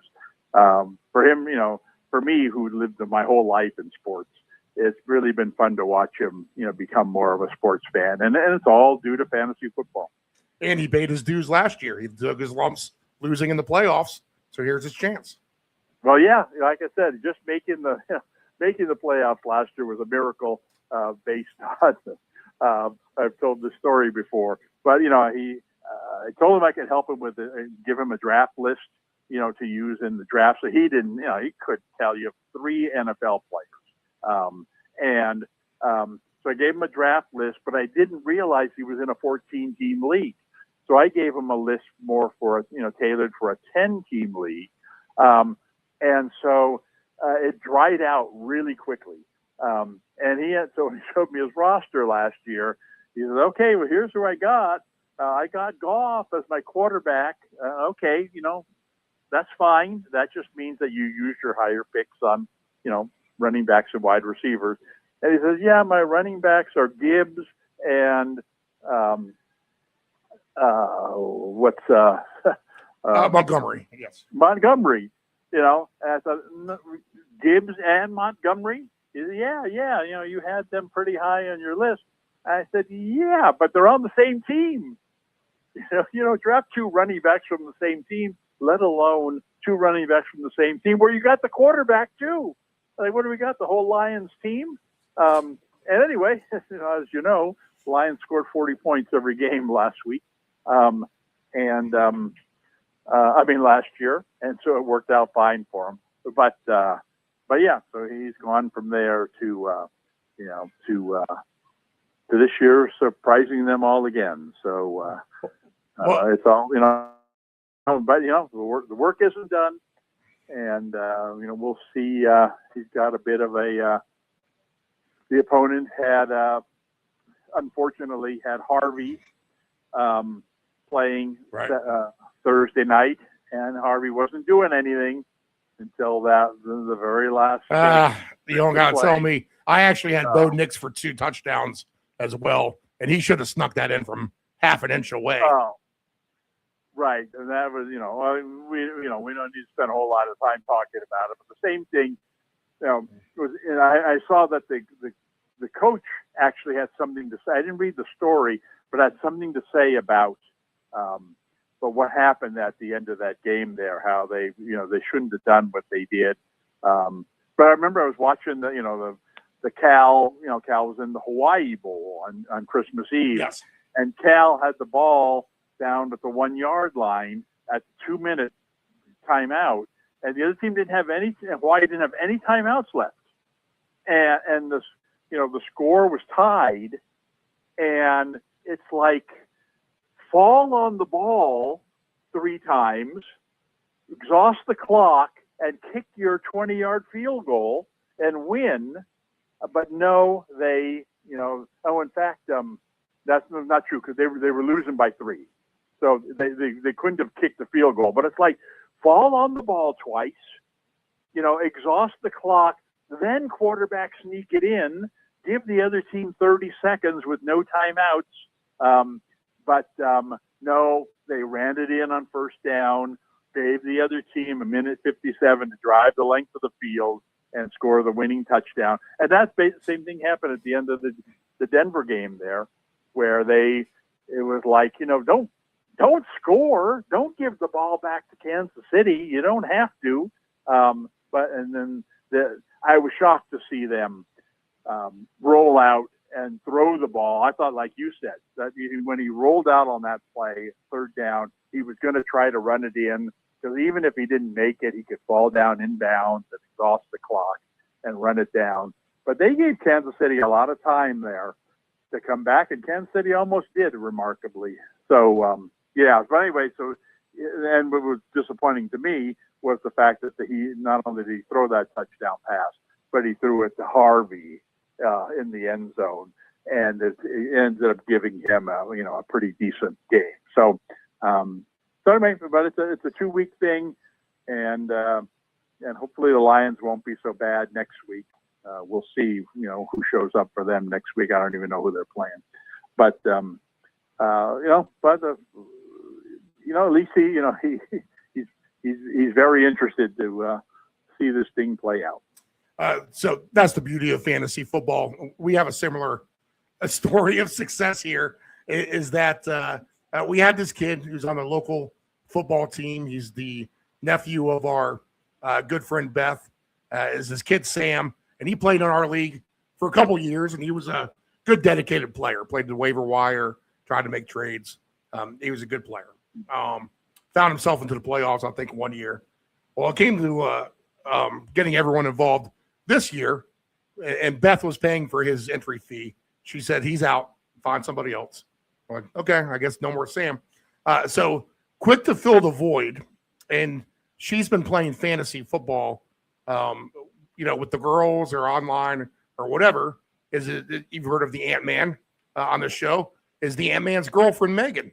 So Megan, do you want to get involved in our league and play with the guys? And we do have a couple of females in there. My niece, who I actually taught fantasy football, who has done well herself. This girl Lindsay, who seems to win leagues year after year when she's in them. We've been playing fantasy together with her for at least 15 years now. She's been doing it for a long time. So we get Megan involved, and right off the bat, I think she starts the season something like 8-0. She's only lost a couple of games all season, and then she doesn't even watch the football games with us. She's watching like Netflix and all her girly stuff on Sundays, usually hungover, hanging out with the dog in bed. And we're watching the games last Saturday, and we go from the Eagles Washington game to the night game with the Bears and the Packers. And she comes up in front of the TV when we're watching it, and she says, I forget exactly what she says, but she was very confused about the team's jersey colors compared to what they were a few minutes ago. And the man looks at me, Anthony, and says, this is our leader in fantasy football rating. So yeah, well, that's that's the fun of it. That fantasy. It was always my goal at work to devise pools, right, to get everybody to participate. And you had, I don't know that I was the first one to do this, but it was at a time when I don't know that I'd ever heard of anybody doing this. But one of the pools I devised was called the world's simplest pool, right? And it was, the headline was just to let you know that, hey, look, you don't need to know anything about the NFL to enter this thing. Throw in your $20 for the season, and all you have to do is pick one winner, one each week, one team. Just give me one team that's going to win. There's always a handful of them. Just pick one, and then you win. You move on the next week. It was the beginning of the knockout pool or whatever they've become known as. But this was called the world's simplest pool, and it got everybody part. It was amazing the number of people that we got involved in this thing, but everybody participated because you didn't need to know anything about the NFL in order. Well, I'll just pick the 49ers every week, but that was the fun of it, is that as you went along the season and these people from the sports department, I'm taking the Packers over the Titans. Of course they're going to beat them, and they end up losing. And then you look to see, oh my God, everybody must have lost this week because everybody must have been on that game. No, there were these people from the news department or the photo department or the ad department, and they come walking into the sports department. Hey, I won again last week. I had the Jaguars over the Saints. It's like, why would you take the Jaguars over the Saints? I don't know. I like their colors, that's the fun of, the participating in these fantasy leagues or any of these pools like that, is when you can get a lot of people involved and it becomes just a talking point, a fun thing among people who don't really know each other that well, but, it kind of brings you all together. There's everybody would like to win their fantasy league, but you know what? If this is what Daniel is experiencing in his league, everybody, these guys are pretty cutthroat. These are pretty serious athletes playing college sports, and they all want to win. But you know what? If they can't win, they'd love to see someone like Daniel win because Daniel doesn't know anything about football. You know, it's just a fun kid who, they'd like to see him win and laugh at him for when he is. And then they say, Daniel, what town are the Texans from? You know, and have Daniel say, oh, I don't know, Oregon. So that's, that to me is one of the joys of fantasy football. All right, Dave, we got one more regular season week left. We'll knock that out next weekend, and then we're off to the playoffs. How about that? Okay. Well, we got work to do this week. And I'm very interested to see how this goes. I think we at minimal have at least a good approach and a game plan. We're not going in blind. We're going in at least educating ourselves a little bit. Right. And what's fun is that it's I like it when you can create an interest in games where you really should have no interest, like the Arizona-Cincinnati game, things like that, where you think that, it's going to be a really high-scoring game. But, of course, for me personally, being a Raiders fan, it's very hard to be a Raiders fan these days. But actually, and there's no way this game is going to be televised. Like you said, there's two in the West. There's two afternoon games. One is Philly Buffalo, which of course they've set up to be the big game, the big national game, and the other is the Giants and the Raiders. Who in the right mind would want to watch the Giants and the Raiders ahead of the Eagles and Bills? Well, I'll tell you what, put me on that list because I'm very curious. What kind of game Genki could have in this game. We forgot all about that game, but I do like the under in that game, knowing that there's a good chance we just might not see Allen or even Hurts for a good portion of that game, to be honest. So yeah, I don't know what to think of that. Yeah, just give me the under. Like I said, I just have, Philly's been really good on defense, and Buffalo's been, of course, Buffalo's really good on offense. It should be. I mean, I can understand why Week 17. At this point of the season, that this would be their marquee game, and they kind of got it right. I mean, Buffalo is a good team, and Philly is a good team, but unfortunately, the way the circumstances, it's just they needed to play this in October. Lost a lot of luster. Yeah, they needed to play this in October, to be honest. Right. All right. All right, Dave. All right. We'll catch up. Thanks. Good luck. All right, Dave Delgrande, fabulous as always, and some good picks there. So if you need to get those, you're just tuning in. We went about an hour and 25 minutes today. So go ahead. And we started an hour and 15 minutes late. One semi-planned or on the fly, just because it was such a late night last night. We've gone through 5 games. Everyone's kind of tired from the holiday. So we got a little bit of a late start, closer to 8. Mass computer updates in full effect when we get into the studio. So that 8 turned into 8:15. I did my bit pretty quick at the beginning. So I think if you go to like the 30-minute mark of the program, that's where we start with Delgrande. We'll recap the games, and then we get right into the slate of things. And I think that's just a good, solid angle today. All right, let's kind of pick on what we know. What are the things we don't know? We don't know what Philly and Buffalo will do with their personnel per se. Again, if you're new to this program, it's easy to kill your player prop ticket. You'll never kill the team or total ticket if you bet a team or a total. But your player, they take Saquon Barkley, Jalen Hurts, Josh Allen out in the third quarter for whatever reason, and then you're dead in the water, especially if you have them for 1 touchdown and you're rooting for 2. We've seen it happen already here in recent weeks. So tread with caution kind of is the rule number 1 here as we are live in week 17. And we'll have to continue that more so even next week for week 18.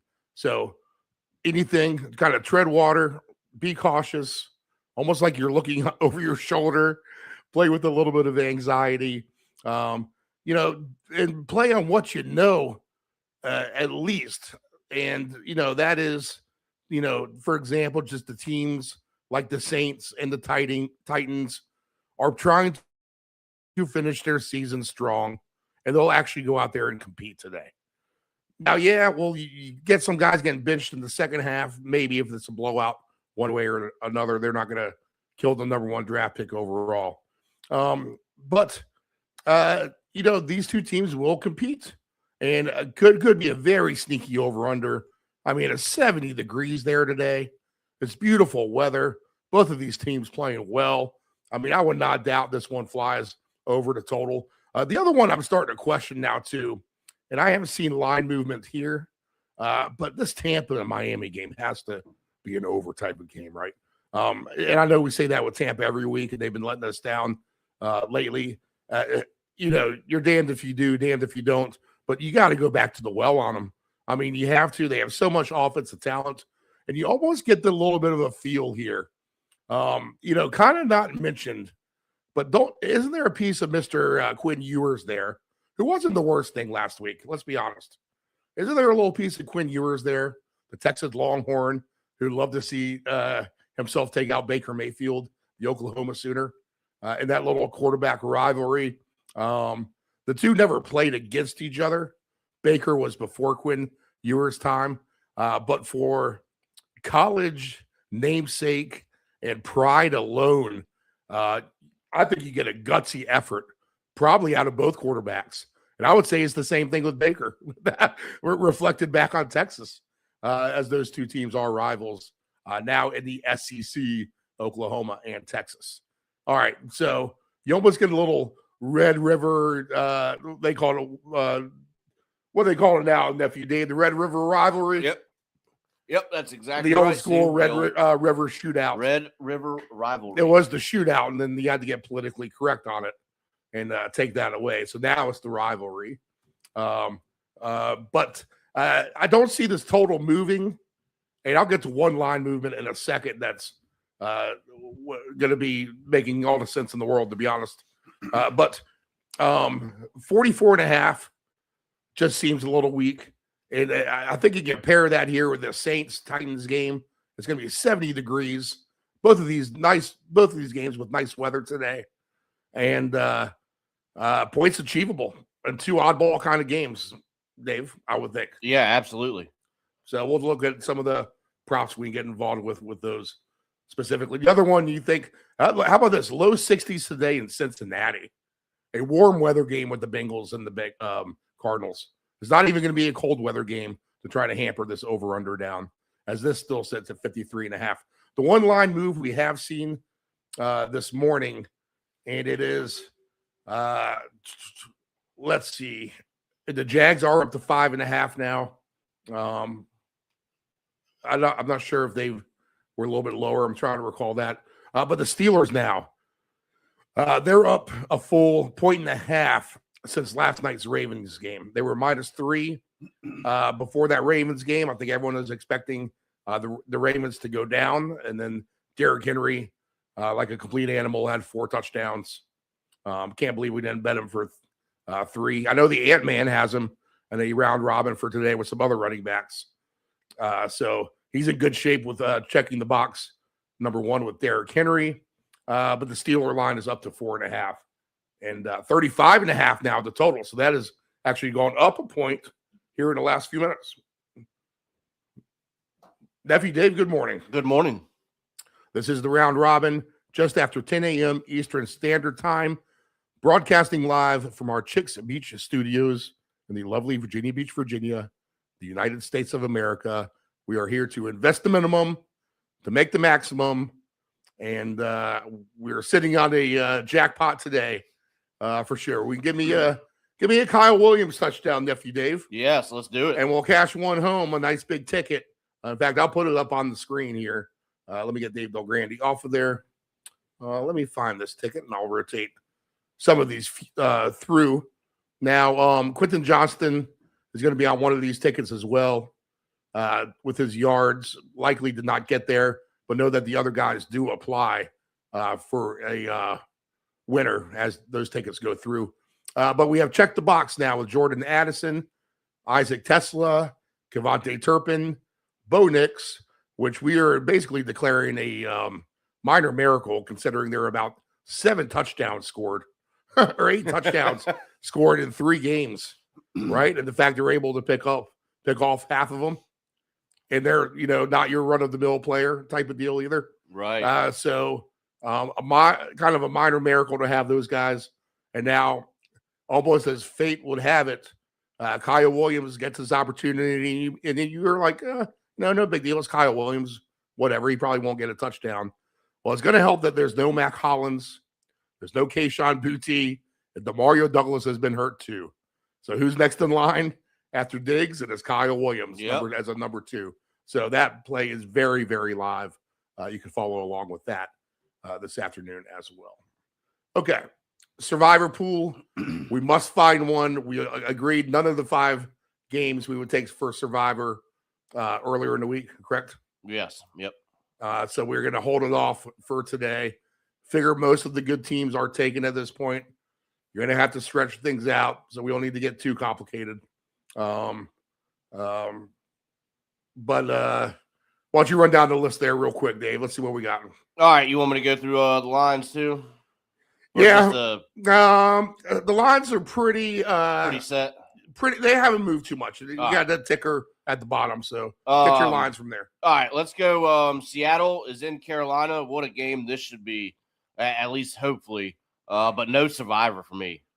A pass, yes. Pittsburgh is playing Cleveland. It's in Cleveland. I know if you have them, you could take them. Man, it's just the divisional game. You never know what could happen. I think there's a better play on the board for me. Yeah, pass. Jacksonville is taking on Indy. I want no part in Survivor. Maybe Jacksonville. If I'm running out of teams, I would take Jacksonville. Yeah, with the implosion of the Colts. Yeah. As we said would happen. As we said would happen on the show. Yep. The Patriots are taking on the Jets. Very tempting to use the Patriots if you have. I can't imagine that they're still left. But if you have them, you could use them. But again, think divisional game here too. Probably. There's a handful of people who probably have. Right. The Bucks and the Dolphins, I want no part in Survivor. No, on Survivor, I'm thinking most people have taken the Bucks earlier in the season. Either that or you're out of Survivor. Yeah, yep. I'll tell you that. They haven't been good at all. All right, next. Arizona is taking on Cincinnati in Cincinnati.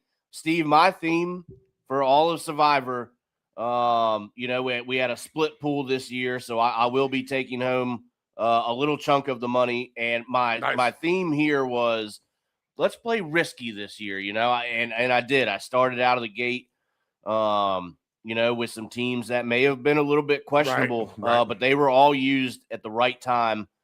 It was actually, I forgot who it was, but we all took the same team and all got eliminated. So we got a split. So that being said, Steve, with the theme, I would take Cincinnati. I would too.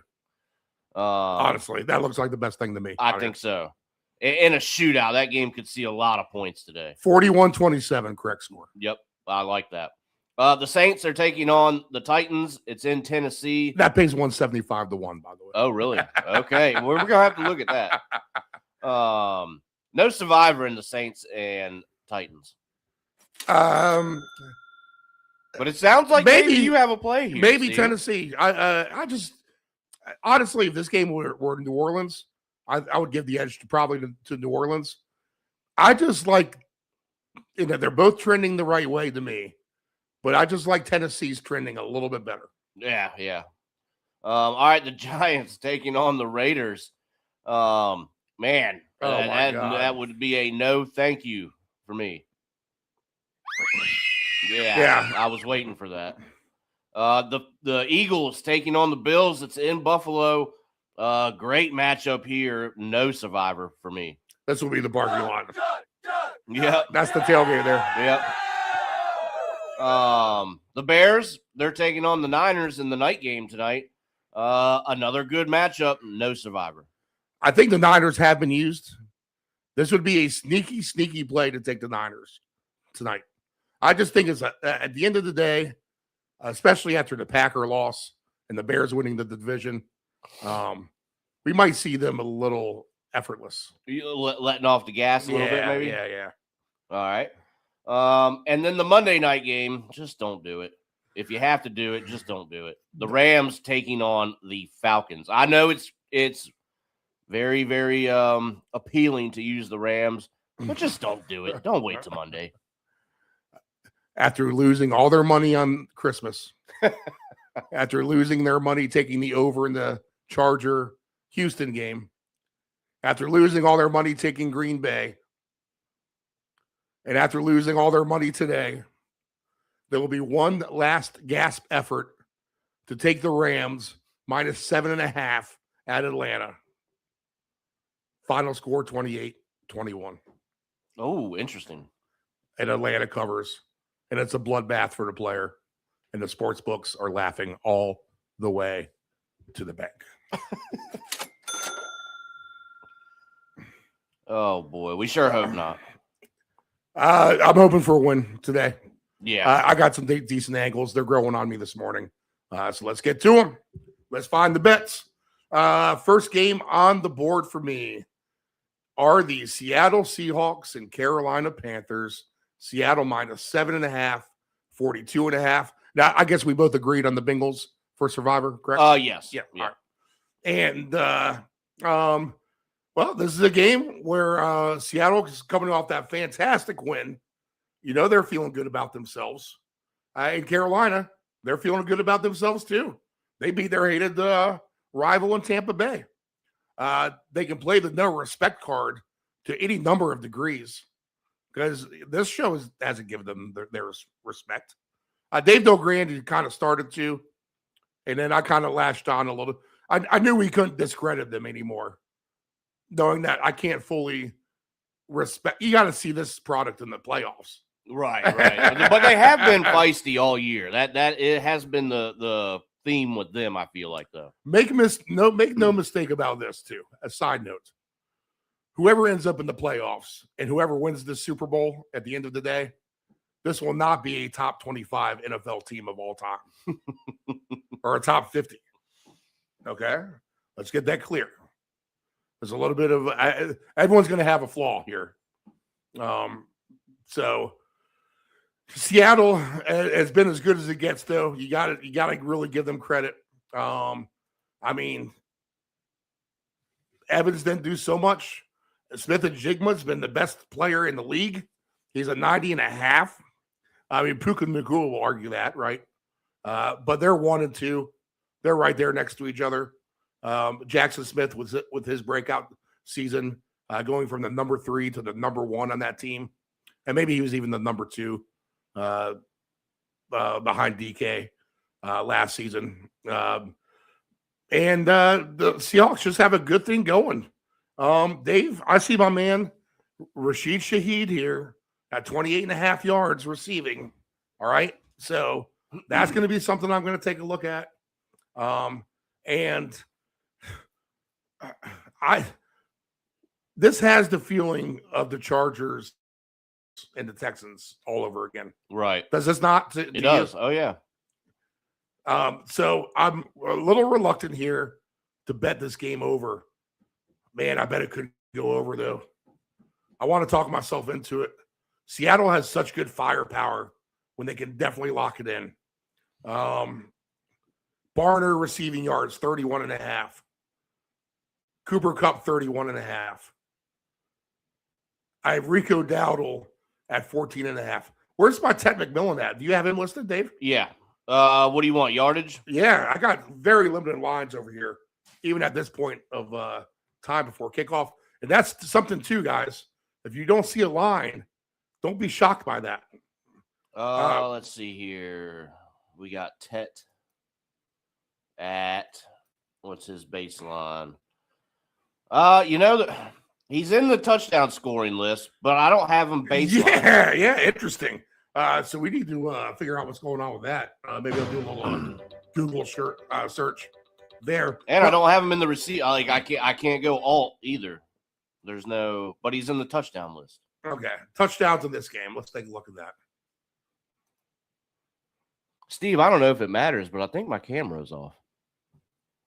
Oh, let me see here. I just glanced over and noticed that the blue ring was not on. Oh yeah, we're both live on, but we're both off. Let's see. There's me, and then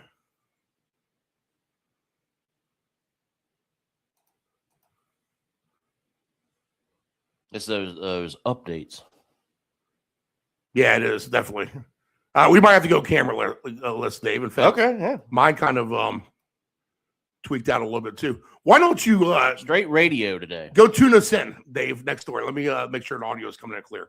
All right, you want me to go out there and Yeah. As we just fiddle through them, because we had to reboot earlier, and that's fine. We can just play our graphics. All right, so let's look at some other numbers here in this game. Ted McMillan for a touchdown today is at Carolina first drive to score a touchdown. Now, this game is just weird. They do not have the touchdown scores straight up. You can bet the team touchdown score, or you can bet them on what drive to score. This is weird. We might have to come back to this game. In fact, just for all these reasons alone makes you not want to bet it, right? I just expect a good competitive game here. No play on the board for me. What are Darnold's passing numbers? 230.5. Bryce Young 190.5. And then Bryce Young touchdowns is at plus 640. And Sam Darnold's touchdowns for 3 is at plus 390, which that's actually kind of likable. So I think that's a good way to approach things. If you're going to have some sort of a quarterback passing ticket, which I tend to have, then I think Darnold is someone you can try to put on there for 3 touchdown passing, because he's going to be at plus 390, and that's going to be a good enough number to get a nice round robin payout at the end of the day. All right, so next game on the board. Let me make sure we get all the props for this one. Jeez. I thought we were going to be late to the party. Everything sound good? The audio sounds good. Yeah, all right, cool. So no cameras today. No big deal. So you like anything in that Seattle, Carolina, Dave, game? I don't even have touchdown scores available, so I'm going to just skip it. I do have touchdowns available. I'll take Darnold for 3 touchdown passing. I'll take Shaheed over his receive yards. Well, Those are my 2 picks. So it's a win and in scenario, right, for Carolina? If Tampa Bay loses, they'll clinch to the division. Okay. So they know what's ahead of them. Rico Dowdle is going to be my guy of focus today, plus 190 anytime. Because as important as this game is, and that's probably their main thought, but there is a little bit of incentive behind Rico Dowdle. He can get himself a nice payday for just 1 anytime touchdown. So, Steve, give me that. I do like Charbonnet as well at plus 105. So I like the running back angle here. I know they can air it out, and I know they will. But figure those guys, Charbonnet and Dowdle, to be involved with Dowdle, my number 1 angle in that game. All right, so officially, if I can get this article up. All right, the scenarios for Seattle are this. They clinch the NFC West and the NFC's number 1 seed if they get a win and a Rams loss or tie, plus a 49ers Bears tie. Interesting. All right. So not the easiest path for them. Not at all. Carolina will win the NFC South if they win and the Buccaneers lose or tie. And then if they tie themselves and the Buccaneers lose, they'll win. So there'll be big Miami fans today. Sure. All right. That's why I think you probably get a feisty effort out of this Quinn Ewers kid. Okay, the Bengals and the Cardinals, I just suspected to go over. You can't jump ship betting these overs on these 2 teams at this point. They've been money every week. Yeah. Yep. So, for the most part, I mean, there's been a couple instances where Cincinnati got skunked by the Ravens. I don't expect the Cardinals to skunk the Bengals here at home. In fact, I think they owe one to the home fans. Maybe make a better effort to appease the home fans. I think everything's in play here. The low-hanging numbers for the Bengals, you get Chase Brown, 20.5. He killed it last week.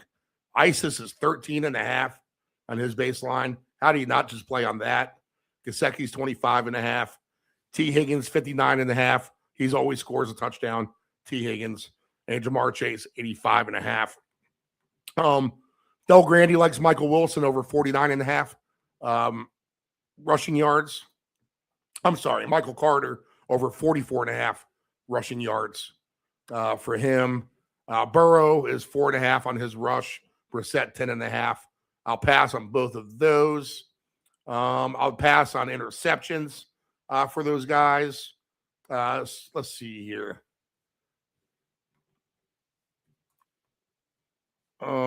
Receiving numbers more for Arizona. McBride, 76.5. Michael Wilson is at 49.5. Marvin Harrison Jr. is at 36.5. No reason to think those guys can't have big numbers against the Bengals defense, to be honest. So don't be afraid to look at some Arizona numbers on the receiving side as well. So I think a full green light for the receivers. And then if you're going to have the touchdown props and the passing player touchdowns, let's see. Burrow over 2.5 is plus 128. Over 1.5 minus 106 for Jacoby Brissett. I figure both of those guys should get to their over on that myself. So there are survivor pick. 41-27 pays again 175 to 1. So you're all on board with all that, Dave, right? Yeah, absolutely. I like this game to really. I like the over here. We've seen what the Cardinals do. They can get some themselves, and then Cincinnati just they have all the personnel to really run this thing up. But here's what I'm going to do, Steve. I've been looking around. You're going with that score. I'm going to go Cincinnati 28, Arizona 23 at 160 to 1. So staying under the total. Yep, just barely. Interesting. Yep, that's how the break the bettors today, Dave, or the ones that are betting the over in this game. There's going to be a few of them. Let's see. The other number I would look at here is, now I'm scaring myself, but this is the third leg. I'm going to play the other two legs primarily by themselves, and I'm going to add this one on for a hopefully a ice capper. But I'll take the team points for the Bengals over 33.5. And that's going to be my baseline for a couple of other teams as well. In this Tampa Bay Miami game, that will be my baseline for Tampa Bay, a nice payout for them. That's a number they haven't achieved here in recent weeks. You got to figure it comes against a bad Miami defense. I mean, it's a short road trip. Again, you got this little motif of Oklahoma against Texas with the quarterbacks going on. The old Red River shootout theory is what we'll call it. We won't call it the rivalry, Dave. We'll stick with the shootout. All right. And then,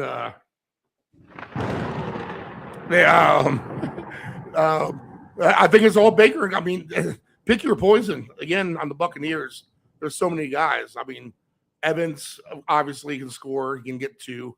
Bucky can score. He can get 2. Bucky's been counterfeited. I know that leaves a bad taste in everyone's mouths, right? Receiving wise, Rashad White, 7.5. My man Dolich, 17.5. Malik Washington, 15.5. Bucky Irving, 17.5. And you got to remember, guys like Malik Washington get new life with a new quarterback who's not afraid to throw it a little bit, right? So maybe where his numbers have been lower, and we saw him score last week, this guy might be the kind of guy that you jump on where you buy very low at Malik Washington. So let's face it, the Tampa Bay defense is atrocious, right? Yeah, we've seen better. Low hanger, wide receivers, Washington. I'll make some notes about this. For some other tickets, Kate Otten is 18.5. I mean, that's nothing for him. Achan, 26.5 is nothing for him. McMillan, 20.5. Waller, 30.5. Godwin, 35.5. Egbuka, 34.5. All these numbers seem low to me. Mike Evans, 57.5. Waddle is at 58.5. So pick your poison there. I think you'd have a lot of fun, at least playing around. Dave, will just shock you. This game's 38, 31, or 38. No, not at all. 27 or something. Not at all. Quinn Ewers, 205.5 baseline. You probably have some fun with that. And Baker Mayfield, 219.5. What's Quinn Ewers' alternate passing touchdown number? Let's see. Plus 640 for 3. I was thinking he'd be closer to 10-1. Baker for 3 is plus 300. I think you throw them both on the ticket. Yeah, why not? And take a risk. Like the numbers on Bowers, on Ewers and Mayfield. We're just going to give this Ewers kid a chance. Because Miami at least scored a little bit last week, right? Yeah, they'll get some points. Of that, I'm sure. All right. Over 44.5 to you, Dave? Yes. Tampa alone can almost get that if they play to their utmost game. Tampa Bay for 33.5 points today is at their baseline is 24.5. So that's low. And now to get to 33.5, a nice, beautiful day in South Beach is at plus 360. All right. That's actually down. I think it was plus 390 a little bit ago. So we're moving lines like crazy, people, Dave, on this. That's what we do. All right.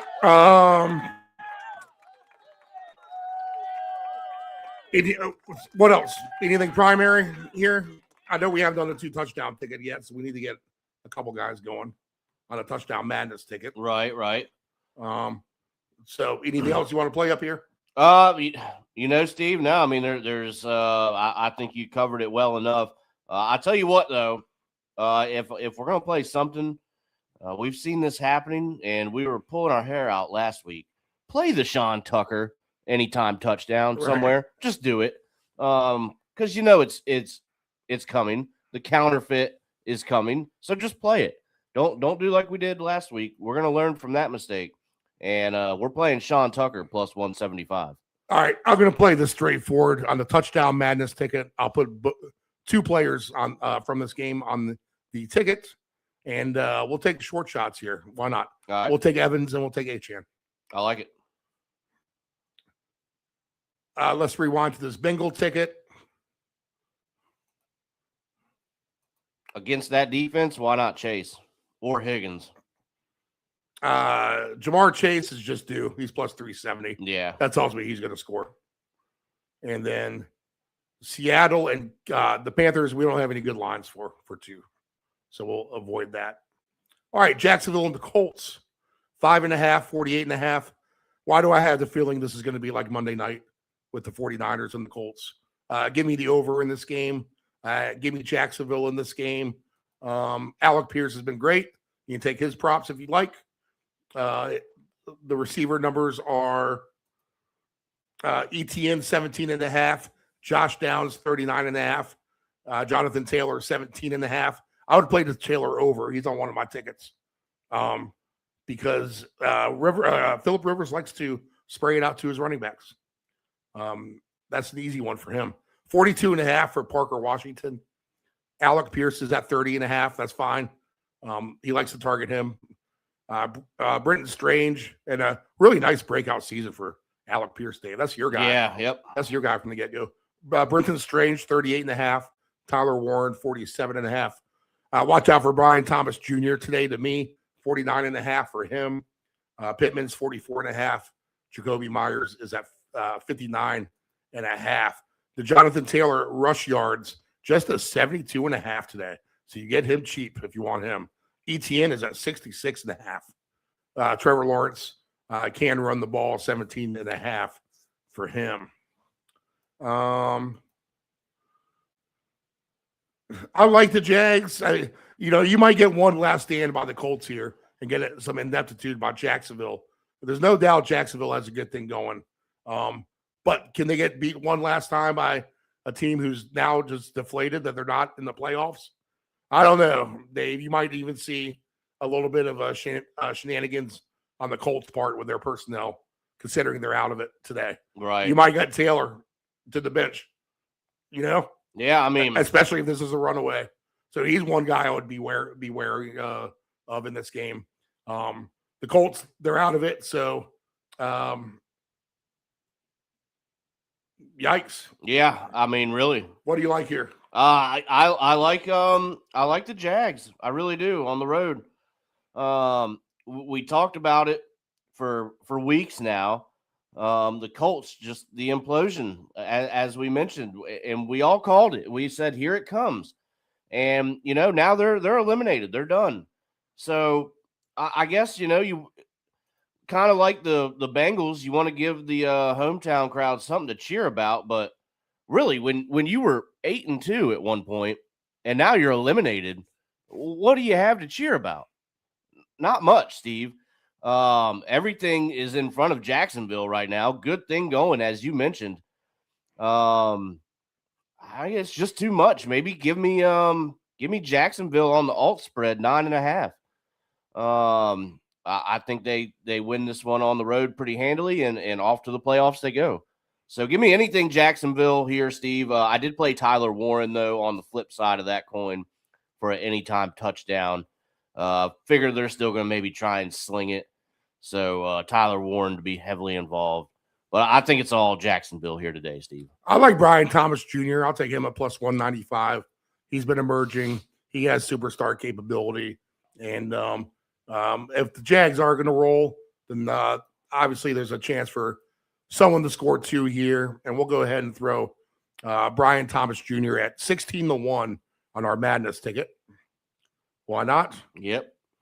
Devin Achane, Mike Evans, Jamar Chase, Brian Thomas Jr., all on that ticket right now. Jacoby Myers, beware of him, 12-1 for 2. ETN plus 320 for 2. Taylor plus 270 for 2. Really beware of him if this game goes the wrong way. Parker Washington, 25-1. Michael Pittman, 25-1. Trevor Lawrence, 27-1. Pierce, 27-1, continues to be slighted on his numbers. Josh Downs, 30-1. All right, yeah, I'm going to lean Jacksonville in the over. It's just I know what I saw Monday, and I just don't know how we don't see anything different. The air's out of the balloon too now, so we'll just trust that. I'm wondering if the Jets, as I'll give my state of the art of the union of the New England Patriots here, I wonder if the Jets take advantage of some New England injuries today and kind of keep themselves hanging around a little bit in this game. It's going to be Drake May, Superman, to be honest. He can make my guy Kyle Williams a superstar today if he throws for 3 touchdowns or 4 touchdowns. I think the Pats will be too much for the Jets. The Jets have, if there's a team that's called it quits and they've packed their bags for the season and they're in Cancun, it's definitely them.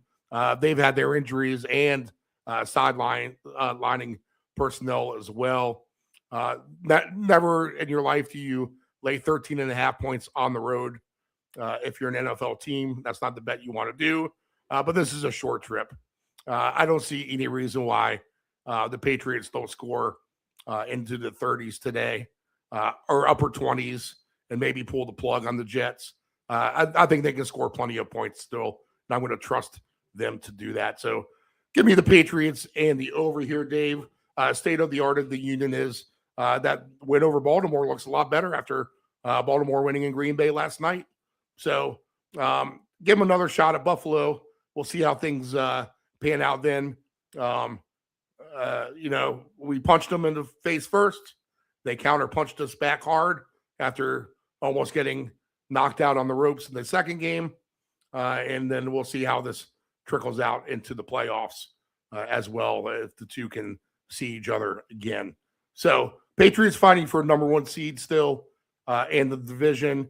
I have no doubt that they have their full effort out today. They're missing personnel, but that's going to be the rallying point in the locker room, is that we need to step up for these guys that are missing today. And they've been able to do that, especially on the offensive line with the injuries there. They've really been able to come together and protect Drake May for the most part. So give me the Pats. They're looking good. Vrabel will win, Coach of the Year. And a bloodbath at MetLife today. What do you think? Yeah, Steve, I would have to agree. What are the Jets going to do here? Not much is the answer. And anything you want here with the Patriots, I think it doesn't really get much more simple than this one. 13.5 is the number.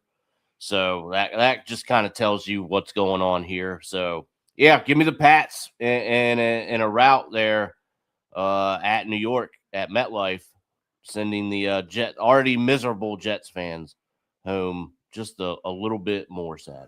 DeMario Douglas should get a decent amount of reps. Efton Chisholm, the third, you can see him a little bit more often today for New England as well. In fact, he just dropped from 80-1 to 75-1 for 2 touchdowns. We'll throw Kyle Williams on this 2 touchdown madness ticket at 30-1. If he can score 1, he can score 2. Diggs is 10-1 for 2. We do have Travion Henderson back. He's 7-1. Could be limited. Ramondre Stevenson plus 750 for 2. Hunter Henry 9-1 for 2. This is a beware of personnel scenario as well when it comes down to winning big in the second half. Are you going to see Travion Henderson? Right. Coming off concussion? I mean, maybe not. You're going to get good numbers on the 1 touchdowns as well. Dearness Johnson at 14-1 is a good sleepy pick for a Patriot today to score a touchdown. Dearness Johnson, a very experienced running back, could get second half garbage time completely, and he could score a touchdown at 14-1. They'd love to run one in for him. Efton Chisholm is down to plus 550 for 1. That tells you he's going to definitely get some reps. My man Kyle Williams is plus 3-1 now. So he went from plus 330 down to plus 240, now back to 3-1, probably because of the news with DeMario Douglas being able to play. Drake May is 3-1 for a touchdown. Breece Hall is plus 170. Diggs plus 130. Obviously, 4 catches for him gets a big bonus. Hunter Henry plus 120, and the running backs are about even. First half line is another line I'd be interested in here. Let's see. Pats are laying 7.5. And on the alt line, I can get the Patriots minus 13.5 at plus 240. So I could parlay that to maybe a couple of the things that I like. That would be a good parlay maybe with Jacksonville if you think they're really going to handle the Colts, or even Tennessee if you like them at home. Maybe throw them into the mix if you need to have some first half action. The Cardinals are bound to score first against the Bengals. Maybe not necessarily in that game. The Bengals come back with 3 scores after they give up the 1 score, Right. type of deal. And then that game ping pongs back and forth. Let's see the numbers for Drake May.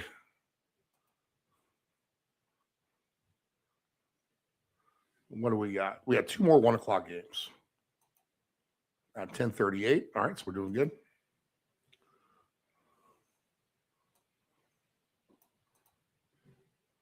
Drake May 252.5. Brady Cook is at 166.5 today. The passing touchdowns. And Cook has been the better of the quarterbacks that we've seen, to be honest, even though he's a little sloppy back there and has nothing to work with. Drake May for 3 touchdowns today, passing, is at plus 260. And Brady Cook for 3 is at plus 1280. I think I'm ready to throw Drake May on that list for 3 touchdown passes with Darnold, Baker, and Ewers on what will be a round robin type of ticket. All right, Dave. So you got a bloodbath, right? Yeah, absolutely. All right.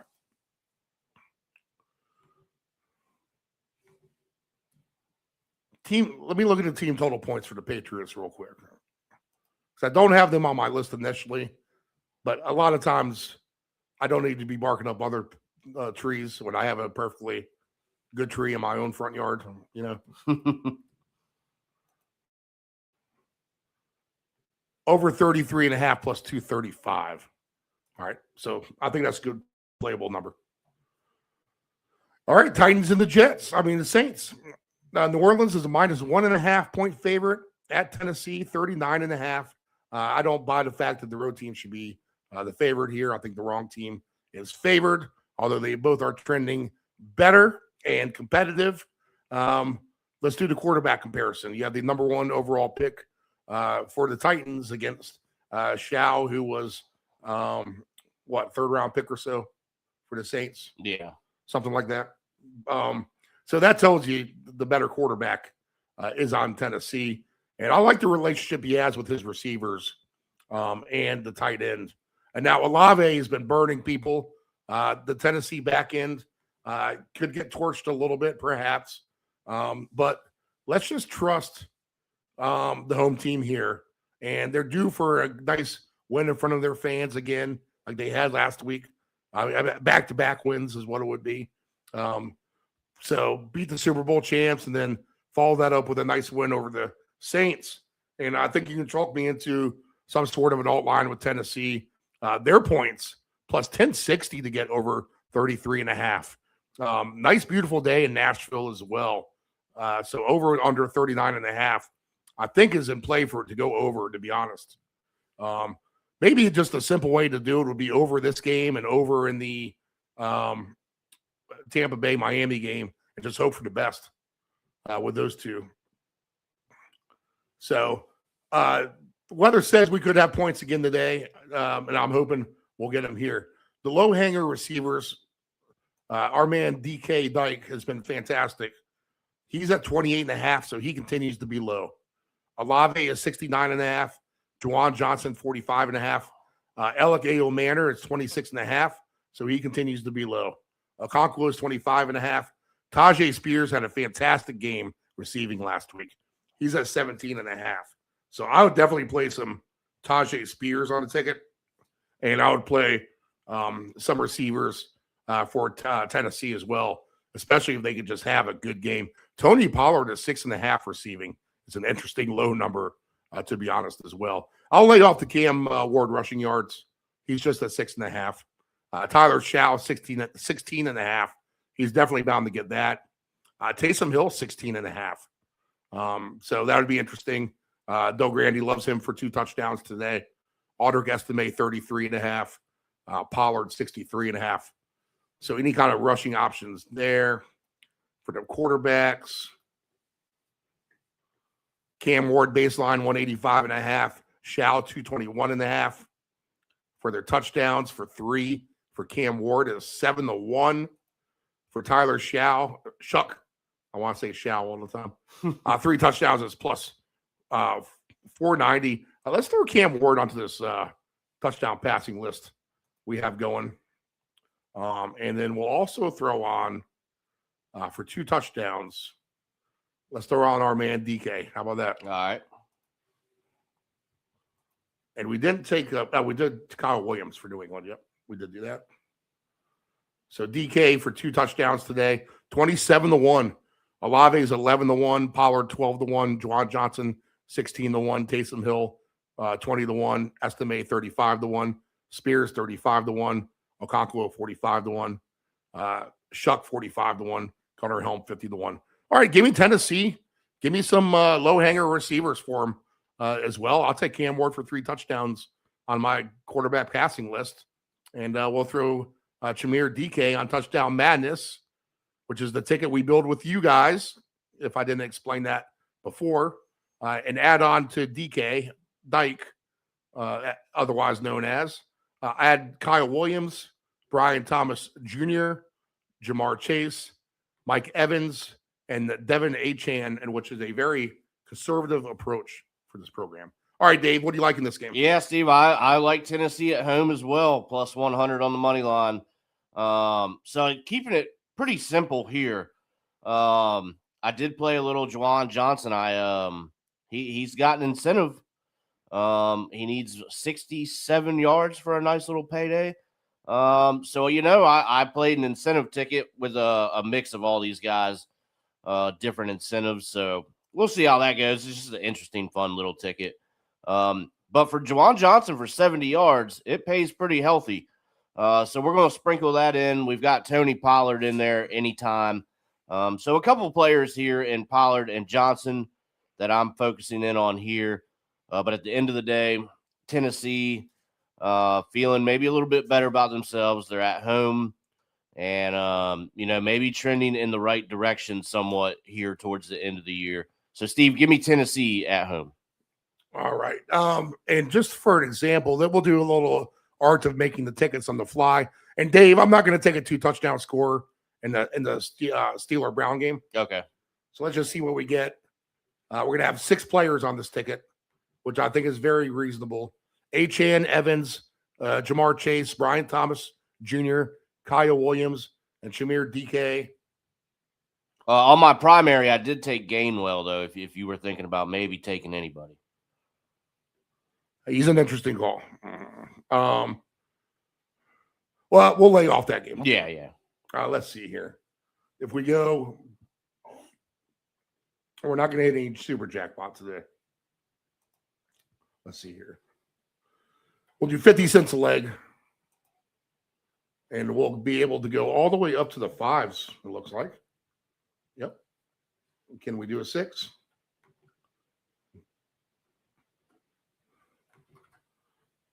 Yeah, we can. All right. So if these players score 2 touchdowns today, here are the payouts. All right. Again, the players are Devin Achane, Mike Evans, Jamar Chase, Brian Thomas Jr., and the 2 longer shots, Kyle Williams and Shamir DK. So 50 cents on the 2-game parlays is going to pay out about $100, a little over. So nothing crazy. That's a $7 ticket. The 3-game parlays for 50 cents, which turns out to be an $8 ticket, the average payout is going to be about $1,500. Less than that probably because of those 2 longer shots. The 4-game parlay, there's 9 of those. The average payout is going to be about $20,000. And then if you get 5 of these guys, you're looking at about $200,000. And then all 6 together will pay out $838,000 off 25 cents. Altogether, we can win $1.4 million. So let me take a picture of this. And then a little bit on the fly here of the art of making the tickets. We're going to back on out. So remember these names, Dave. DK, Kyle Williams, and we mentioned one other guy earlier, Malik Washington. And these are all breakout type of players, right? DK, Washington. So let's go. Let's do a 3-game parlay here. And we're going to do a receiving player. Now you can find a couple other guys and stretch their numbers. In fact, I encourage it. But just for the sake of these 3 guys and moving on, let's take DK for 60 yards. Let's take Williams for 60 yards.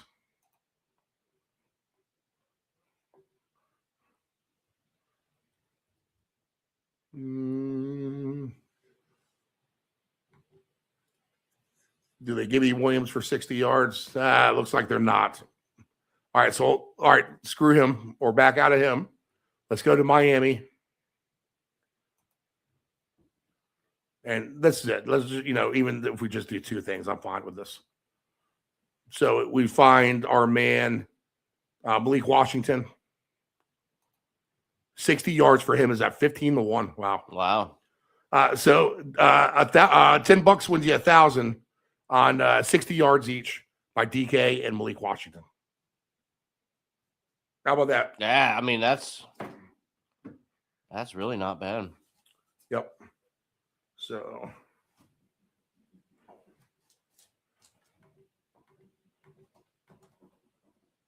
big side note there.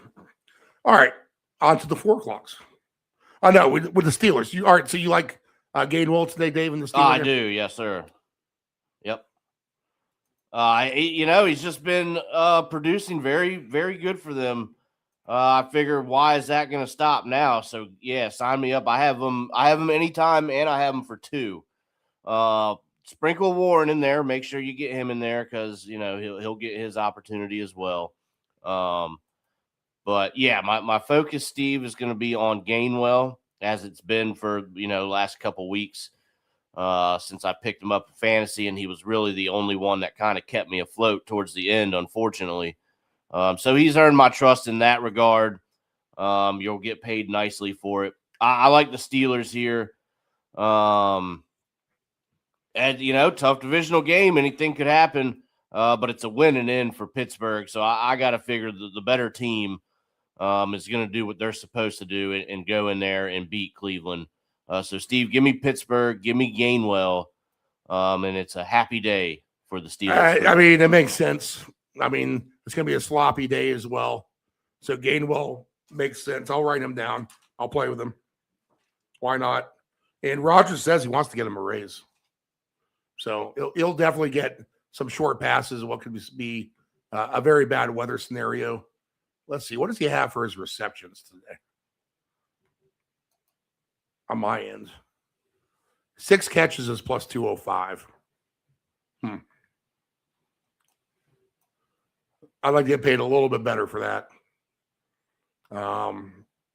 And Fannin, it looks like he's listed, so he's going to be a player good to go. A player who's interesting to me too, Dave. I'll tell you this, is Valdez-Scantling. Yes, yeah. He's getting a little bit more involved. Yeah, so I'll pay attention to MVS. Aaron Rodgers reunited with him, and he loves that old Green Bay folklore, and he definitely targeted MVS last week. 60 yards for MVS is at 60-1. So I just deleted it. Let me do this. Yeah, Washington, DK, and Valdez. And let's just see what the payout is. And again, art of making the tickets on the fly. And we do that's a fun one. Valdez-Scantling. We'll do DK for 60. And we'll do Malik Washington, which he's a little bit better than 11-1 over here for me. Ooh, Malik Washington? No, Valdez. Oh, for 60 yards? Yeah. Oh, wow. You're getting paid way better. Malik was a little bit better than 15-1. He was 15-20. Wow. Valdez is 11-60, and DK is basically 5-1 at 505. Okay. A 3-game parlay pays about $7,000 on my book. Probably pays more on your book. So 60 yards each, Valdez-Scantling, DK, and Malik Washington. We move forward. Pittsburgh, besides that, I'm not going to play much. Let's look at the Aaron Rodgers numbers, though, and Shador numbers, just so you have them. I think this is a mismatch. Yeah. Now that the Steelers are going to try, to be honest. So I understand the line move.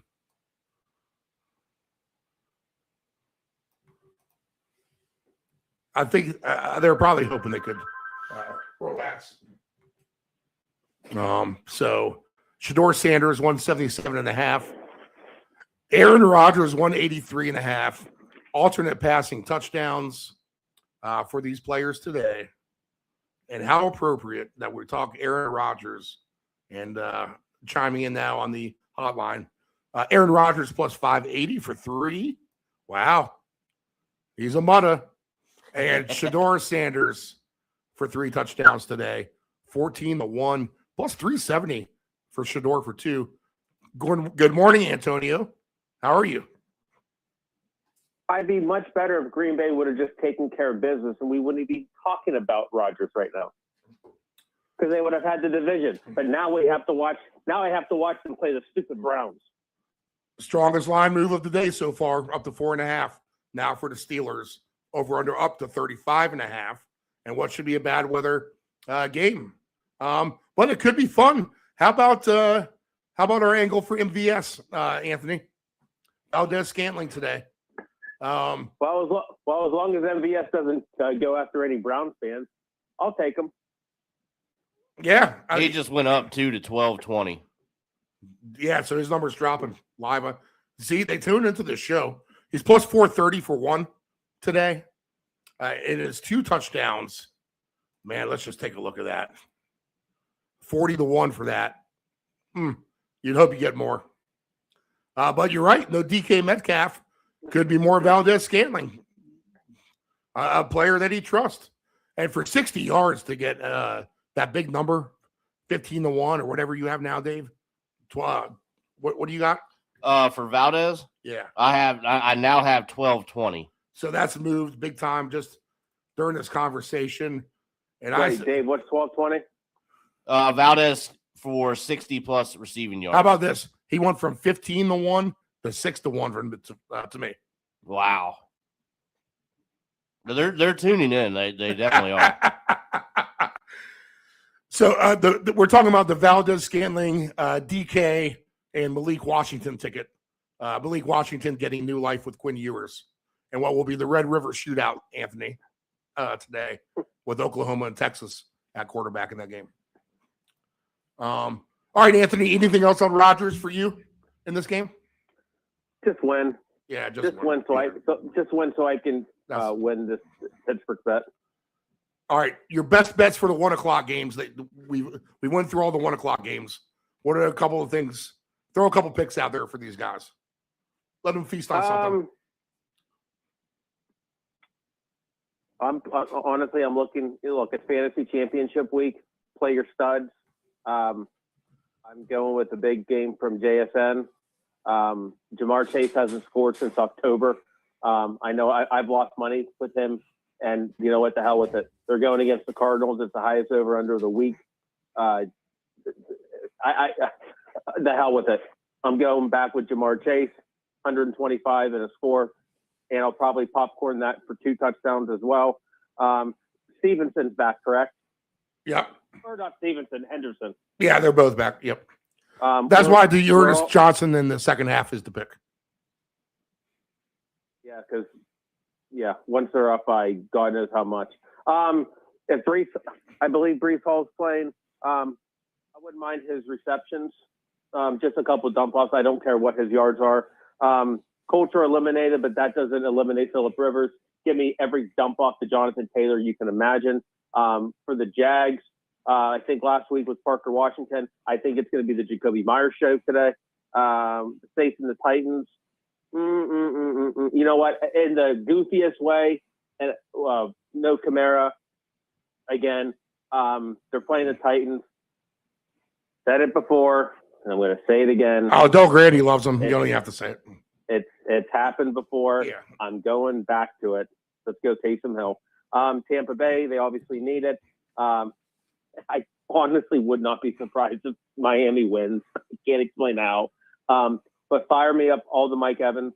It's just going to be Baker and Mike Evans all damn day. That's really all I got. Play your studs. Fantasy championship. All right, there you go.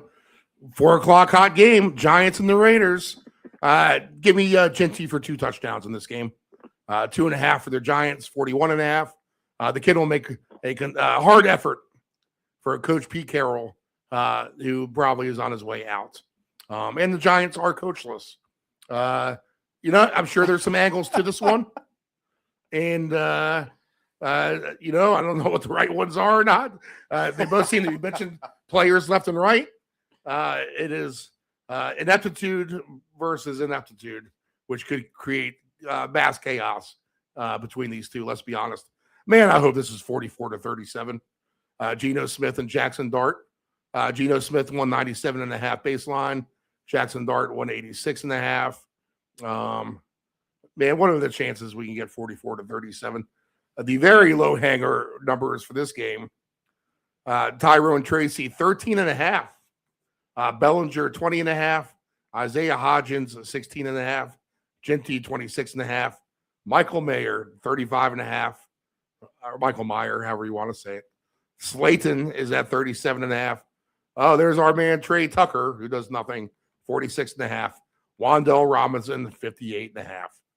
I mean, if there's not a more putrid game on the planet than this game, then I don't know what is. The 2 touchdown scores. Genty is at plus 420, the perfect number for him. Tyrone Tracy, 10-1. Singletary, 14-1. Jackson Dart, that's going to be a Jackson Dart 2 touchdown day, right? 16-1. Wandell Robinson, 18-1. Trey Tucker, 27-1. Give me Genty and Dart 2 touchdowns each. That pays 68-1. There you go. There's my play for that game.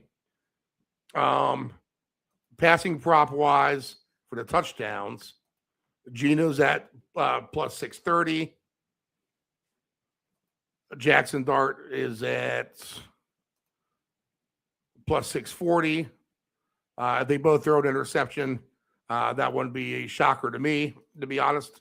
We haven't talked much interceptors.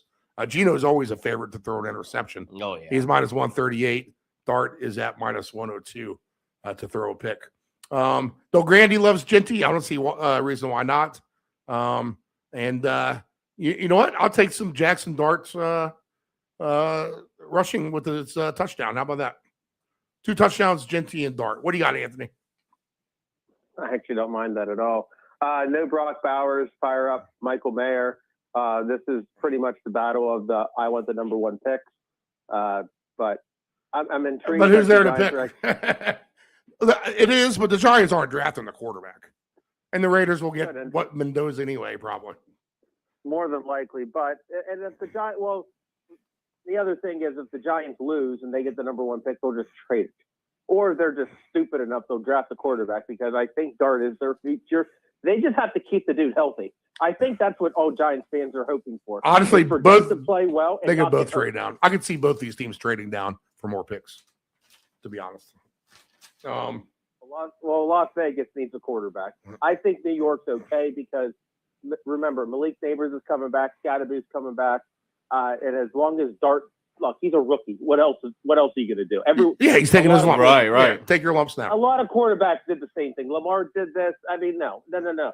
If they can fine tune him, get a good coach in New York, well, say a prayer for that. But if they actually get a good coach and a good, construction, I don't think they need a quarterback. So if I were the Giants, I would actually bench Dart at halftime. But for our case, I think they're going to play him. I hope he does play the whole game, and I hope he doesn't get hurt. That's my biggest concern. But at that number, sure. Because guess what? There's only one more week left after today. So to hell with it. Fire me up with Dart for 2. Now, I'm also in it's a fantasy consolation where I have to get the most points out of the consolation to get something. So I'm going to pair him with Darius Slayton for a prayer. So I'm taking Darius Slayton for 80 yards. All right, buyer beware in this game. Dave, what do you like in this game? Not much at all, honestly, looking at this one. It's a battle of the Stinkies. Like Ant said, the number 1 pick on the line here. But why not Wandell Robinson? Why not load up on him today, plus 210 anytime? If Dart's playing and they're slinging it, he's going to be looking for him. So give him a touchdown, maybe even give him 2 at 17-1. I mean, these teams should be able to score on each other. And load up on his yards. So I'll look at that a little bit later on. But really, that's going to be my thing of focus here. Is let's focus on Wandell Robinson and not much else. All right, in the other late game, only 2 games later, that's the sacrifice we need to take to have all these standalone games on Thursday and Saturday, is the Eagles and the Bills, which, let's be honest, this is a much better game played in October, early November. Why they're waiting for Week 17 to play this game, I don't know why. Honestly, at the end of the day, it could be meaningless for Buffalo for the most part. It's just about meaningless for the Eagles. They're going to get a home playoff game, and they'll move on after that. I don't think they care about seeding. Besides that, this is your beware. This is your beware sign. Beware, do not approach sign, flashing as bright as it could be, maybe. Because once we get to the third quarter, bye-bye Barkley, bye-bye Hurts, bye-bye A.J. Brown, bye-bye Josh Allen, bye-bye James Cook, bye-bye everybody. The main question is Shakir finally going to get his stupid touchdown to pay him off? He hasn't in the last 2 weeks. And we're a game where it's bad weather too. And you want this to be a fun game because it was 37-34. And we did win a big ticket the last time these two played with 2 touchdowns each by Hurts and Josh Allen. In another rainy type of game, scored 71 points. Remember that second half onslaught of points that they scored was kind of a lower scoring first half, but they got the train going big time, which they're capable of doing. But when we get to that point in the second half, is it really going to even matter for these two teams? I don't know. So to me, this is just about a stay away. Y'all can try to convince me otherwise, to be honest. Obviously, we've got to have something in here. But if that's going to be the case, then it's going to be like a Ray Davis touchdown. Tyler Johnson touchdown. Look at Tank Bigsby. Tank Bigsby for a touchdown. Yes, exactly. Let's see. What is the Bigsby? Let's see. Bigsby and so Bigsby's 11-1. Are you kidding me? And Ray Davis is 14-1. So I can put down $10 to win $1,800 on a Tank Bigsby Ray Davis parlay. I'm sold on that. And that's the play. There it is, right there. And I would take it one step further and take Ty Johnson with Bigsby as well. Not quite the payoff, but $10 wins you $645. All right, Anthony. Why are we barking up the wrong tree here? And you're going to have Allen for 2 and Hurts for 2. Because that's probably what will happen. I mean, so it's going to be interesting because if New England wins, right, they got the division, correct? Yes. So that's what is going to throw a little wrench into everything. Again, buyer beware, because New England wins this game at 1:00, which they probably will. Then what's Buffalo really have to play for? And Josh Allen's dinged up too. Honestly, they'll still have a chance for next week. Patriots win and the Bills loss will be how they clinch the division today. So, but the Pats are playing Miami next week as well, and the Bills will play the Jets. So it's a tough hoe to climb. So maybe that is the incentive for Buffalo to play. But yeah, like you said too. I mean, there's still going to be better days ahead if Allen's banged up and stuff, right? Look, I'm going to keep it simple. I'm just going to take James Cook to score twice again. All right, Dave. I'm jumping on the backups parlay, man. I think if it gets to that point, then New England wins. Bills need to protect their guy, so and the Eagles might not care at all. They might not, and the Bills just might beat their ass. So let's keep Barkley healthy, and then not care, And I mean, again, here he comes. I said it. Here comes Tank Bigsby. You saw him get some usage last week too. So 12-1 anytime touchdown. I guess if you wanted to make a little bit of a bigger bet, you could just do him by himself in some kind of capacity. But give me Tank Bigsby to score today, and I think this is one of those games where. Maybe wait till about 4:00 because this game is at 4:25. So you have a little bit of time if New England does win that game to kind of scout out and see, plus you can bet these guys live. Right. And you can always do that at better numbers and really get a feel for the game. Right. I mean, even wait till the first quarter. And I'm going to do this because I did it last year. There's not going to be that much passing in this game because Weatherman Anthony's back. It's going to rain. There he is. Josh Allen's a mutter there. Today. Cook. All right, Ant's calling for Anytime first half. Your coin. Yeah, you can bet the first half touchdown scorer as well. James Cook would be plus 190, so that's a better price. Barkley's plus 240. Josh Allen is plus 270. Now I can see a combo of that. For all first half touchdowns, Josh Allen, Barkley, and Cook pays 43 to 1. If you want to do Hurts, Cook, and Allen, 50 to 1. All just in the first half. Which maybe that's the case. But again, Rainey Anthony, doom and gloom perhaps. All right, I'm just saying proceed with caution, I think. And Dave, I think we can play our guys live is the beauty of it. Yeah. And get even better numbers. So we'll feel it out. Night game with San Fran and the Bears, I think is a good one, but it's almost, now that the Bears are good to go in that division, maybe they let off the gas too. So I like San Francisco in this game, minus 3.5, 52.5. I think this is a good spot for the 49ers who can win the number one seed still. And if the Bears, even on a level playing field of having interest to play, I think this is just a tough spot for the Bears. The Bears are better off losing this game now to reset for the playoffs, get it out of their system, and let McCaffrey do his thing against the team who, if McCaffrey's going to have a huge running game, it's going to be against Chicago because they're not that great against the run themselves. I'd be interested to see how Monangai does in this game as well. Maybe Swift gets a little bit of a break, considering that they won.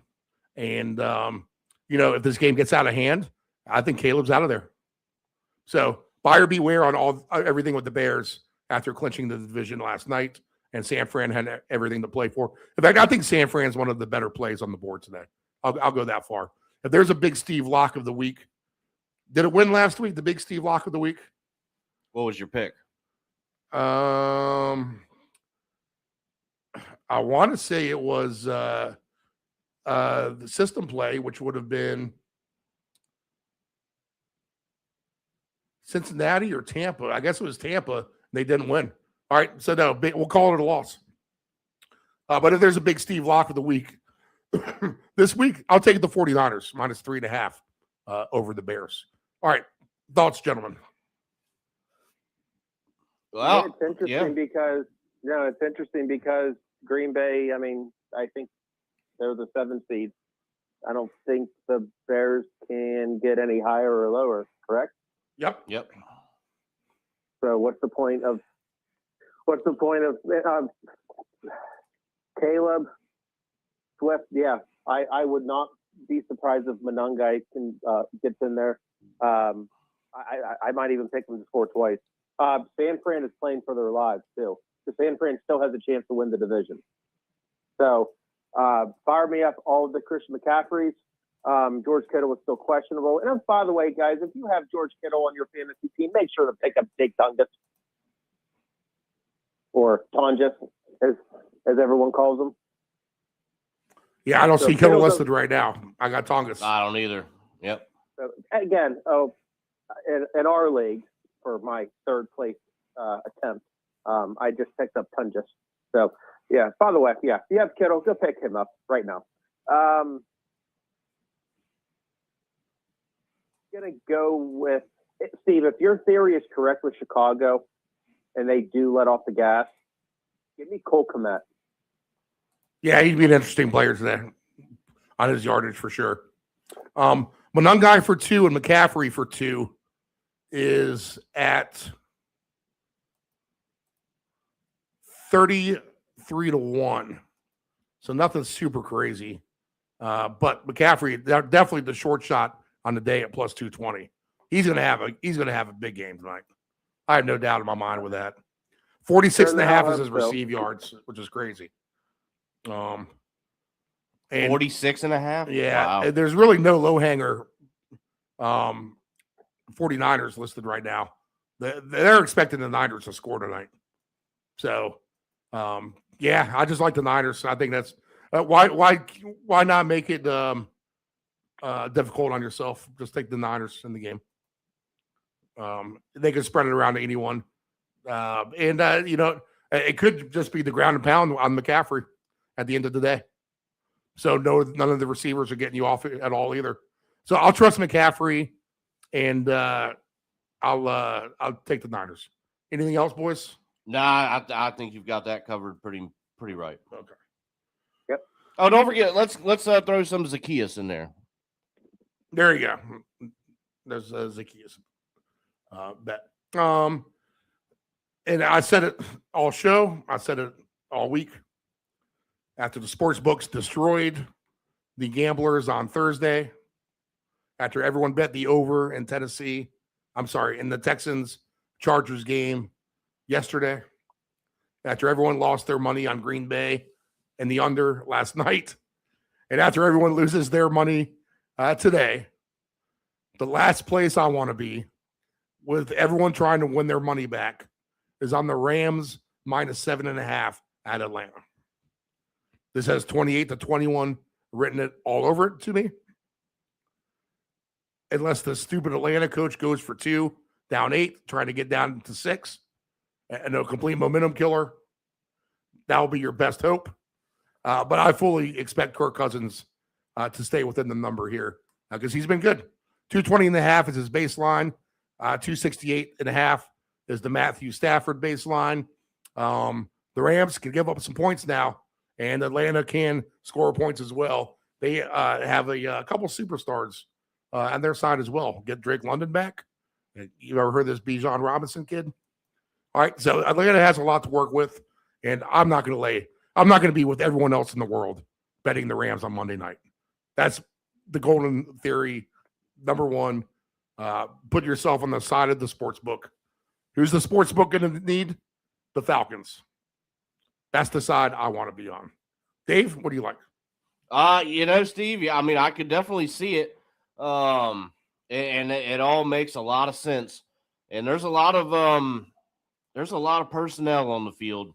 If Kirk Cousins, you said he's playing a little bit better. If he stays true to that, maybe they can get some points. And you've got kind of everything you want right in front of you with this list of personnel and Nakua, Robinson, Kyron Williams. I mean, just the 2 running backs alone, that's a pretty appetizing duo right there. Corum's in there, London, Pitts. Don't forget about Algier. He's probably going to get one in there, plus 220 anytime. I would definitely watch out for that. Maybe even some Mumpfield receptions. He was getting a little bit of usage. So maybe play him for 3 or 4. But I like the over here, Steve, 49.5. I think there's a lot of personnel to bring this home over the over at -120. So I'll take the over in this game. The over is probably a good call because if the Atlanta forces the issue to score, then the Rams will respond. What do you like, Anthony? What I was hoping for, I was looking for Tutu Atwell's receiving prop, and I can't find it. Yeah, a lot of props missing off the boards this weekend. Well, there's a chance he may not play. It might just be a healthy stretch, which I don't get because Adams isn't playing. But look, how is Puka not going to go off again? Or is this going to be the week where everyone bets Puka and it becomes the Kyron Williams train? That's going to be the tricky thing. So what I'm looking at is Kyron Williams for 30 receiving yards at plus 430. And you can do whatever you want because 40 yards is plus 850, 50 yards is plus 1280. Obviously, you don't want to get too crazy. I wouldn't be surprised with a couple of dump offs. Atlanta's pretty susceptible to the pretty much passing to the running backs. Of course, Bijan. I mean, how he doesn't get into the plus number until he gets to 50 yards. Kyle Pitts has been banged up. He just came off that 3-touchdown game, so I know everyone's going to be on him. The hell with it. Mumfield guy. Give me Mumford and Sons to score. All right. Earlier I like it. Earlier in the show, we're having a lot of trouble getting the lines for Carolina and Seattle. they're all back on the board now, so that's good to know. Ted McMillan, 51.5. Wow. Low for him. AJ Barter, 31.5, still sits good. Rashid Shaheed, 31.5. I'm still going to take a shot from that that. That's up actually on the Shaheed number. So actually he's down a couple yards. Hey, write this down. I'm really pissed off about leading my girlfriend in the wrong way in her fantasy championship. Right. So I want to double down with this, and I'm gonna do one final Megan, and it's not gonna be on Thursday. It's gonna be today. So I want you to write this down or jot this down right now. 5 guys to score. Here we go. You ready? It's all gonna be at the 1 o'clock. Harold Fannin Jr. I believe he's playing. JSN, Jackson Smith and Jigma, Jonathan Taylor, Hunter Henry, and Jalen Waddle. Tell me what that pays. Should be 10 to win I'm thinking 1,000. Let's see. All right, Jackson Smith is at plus 105. I'll lock him in. I'm going to see the next game, which is Tampa Bay, Miami. Harold Fannin, Jackson Smith, Jonathan Taylor, Hunter Henry, Jalen Waddle. One final Megan, one final time. Waddle's plus 230. Jonathan Taylor minus 210. Harold Fannin Jr. is at plus 350. Wow. And then Hunter Henry for the last player on this list. This is all Megan's fantasy players that she needs to beat Precious today in the final. All that, Anthony, pays $1,000 even. 10 wins, $1,001.13. How about it? That's Anthony's play of the day. One final Megan, one final time.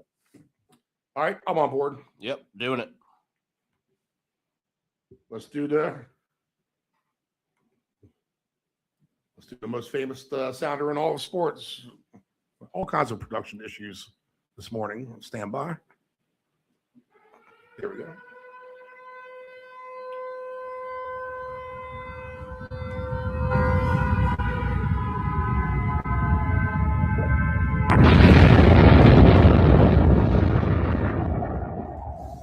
Johnny. 4 weeks. 20 papers, that's $2 plus tip. Gee, Johnny, I don't have a dime. Sorry. Didn't ask for a dime. $2.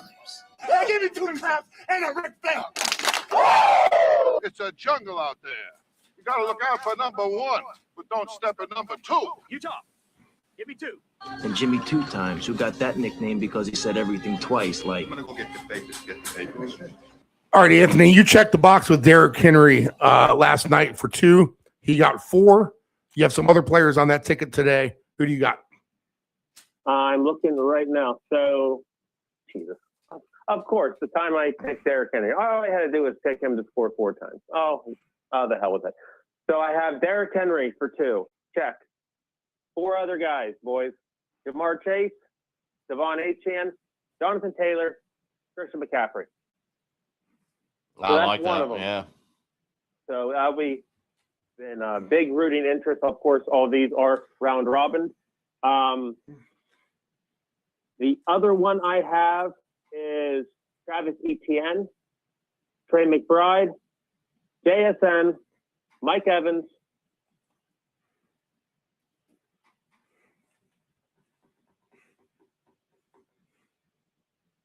and that's all she wrote. Dave? All right. Primary 2 touchdowns. I'm going to go with Zach Charbonnet, Brian Thomas Jr., Stephon Diggs, and then we'll round that off in a little 4-man, round robin, of course, Kenneth Gainwell. Man, I like that one, honestly. They're gonna. So it's they're gonna Gainwell. need him. Who is it? It's Diggs, Gainwell. Thomas Jr. and Charbonnet. You know what? You know why Brian Thomas makes too much sense?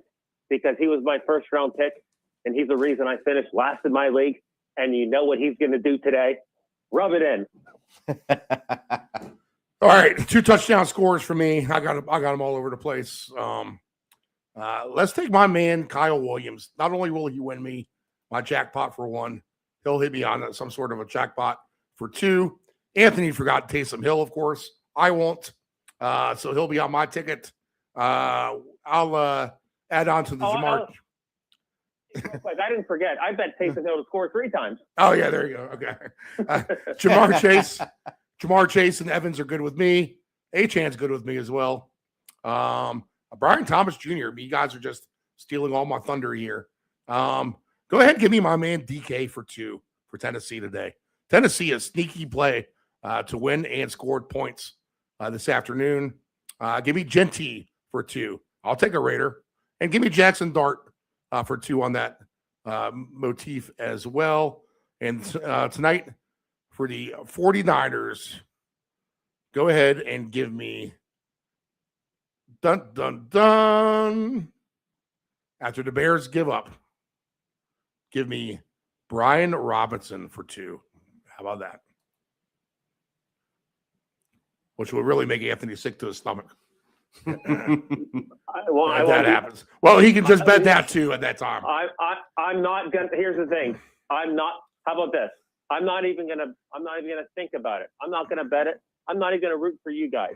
I'm just gonna let it happen because every time I invest in Brian Thomas, he fails me. So I'm just gonna root against him. You're welcome, boys. Give me Bijan Robinson for 2 as well. All right, Dave, your best bets. All right, best bets. We'll go with a little bit of a mix here. I'm gonna go Rico Dowdle anytime touchdown. We're gonna go Dawson Knox 2 receptions with a Khalil Shakir touchdown today. And then we're gonna go Diggs 4 receptions, Henry 3 receptions. And if the Jets do anything, I wonder who's gonna do it for them. To me, that's right. Here it comes, Ant. We're going to make you happy right here. Nick Folk, he's going to make 3 field goals today. Nick Folk. All right. Alternate receiver yards. Take a look at Malik Washington. Take a look at Isis. Very low number for him today. Take a look at Tajay Spears and DK. Both of their numbers are low. Take a look at Valdez Scantling. Let's see.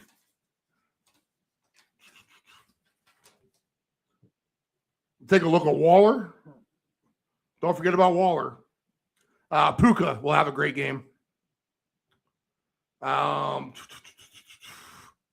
Let's see. Shuffling around here. Let's see. Okay. Michael Carter rush yards. He's a very low hanger in that game.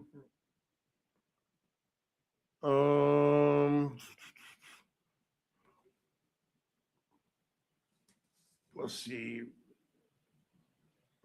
Man, I was close to having both those running backs or quarterbacks on their rushing number last night. They both got 60. I had one of those bozos for 70. All right, quarterbacks to throw for 3 touchdowns today. Darnold, Baker, Drake May. I'll throw Ewers on that list. I'll also throw in on that list, I believe I'm going to put Trevor Lawrence. Although I'll probably take Rodgers, honestly. He can score in the rain. Why not? Actually, Cam Ward will be on that list. So 3 touchdowns for those guys in the round robin. A big Steve lock for the week are the 49ers. And again, teams and points will never let you wrong with the props when the player gets hurt. So 49ers lay the points. I'll take Atlanta at home on Monday night. I'll take the under in the Philadelphia Buffalo game. I'll take the over in Tennessee in the Saints game. I'll take Tennessee to upset New Orleans on a light upset. I'll take the Patriots to cover their number. I'll take the Jags and the over in that game. And I'll take the over in the Tampa Bay game which is down to 43.5 now in the Red River Shootout. I'm going to beware on the Bengals and the Cardinals a little bit, but I think that game plays over as well. All right, we got plenty of time. We got 90 minutes to make tickets, guys. How about that? All right. There was another one I just threw at with some running backs. All right, what do you got? 40 yards. 40 yards. What do you got? Sampson. Oh, Jonathan Taylor. 40 yards 40 receiving? receiving. 40 receiving. Dylan Sampson. Remember, no Judkins. Yep. So Dylan Sampson, Brees Hall, Jonathan Taylor, Devon Achane. Now you can play your music. I just want everyone to hear that one. That one pays something pretty. Lock and loaded. As we cue up the docile sounds of the Pie Tasters. All right, a busy week. 3 shows here in the last 3 days. So appreciate you guys tuning in. That's a lot of football to go through. We will take a break. Do we have Saturday football next week? Is that the question? Everyone plays on Sunday next week, correct? I think so, right? Last week of the year. We'll have to find out. We'll take a look. We'll let you know about the schedule, what the puck is going on Tuesday night, 6 o'clock. Tune in. Good luck, everybody. See you soon, guys.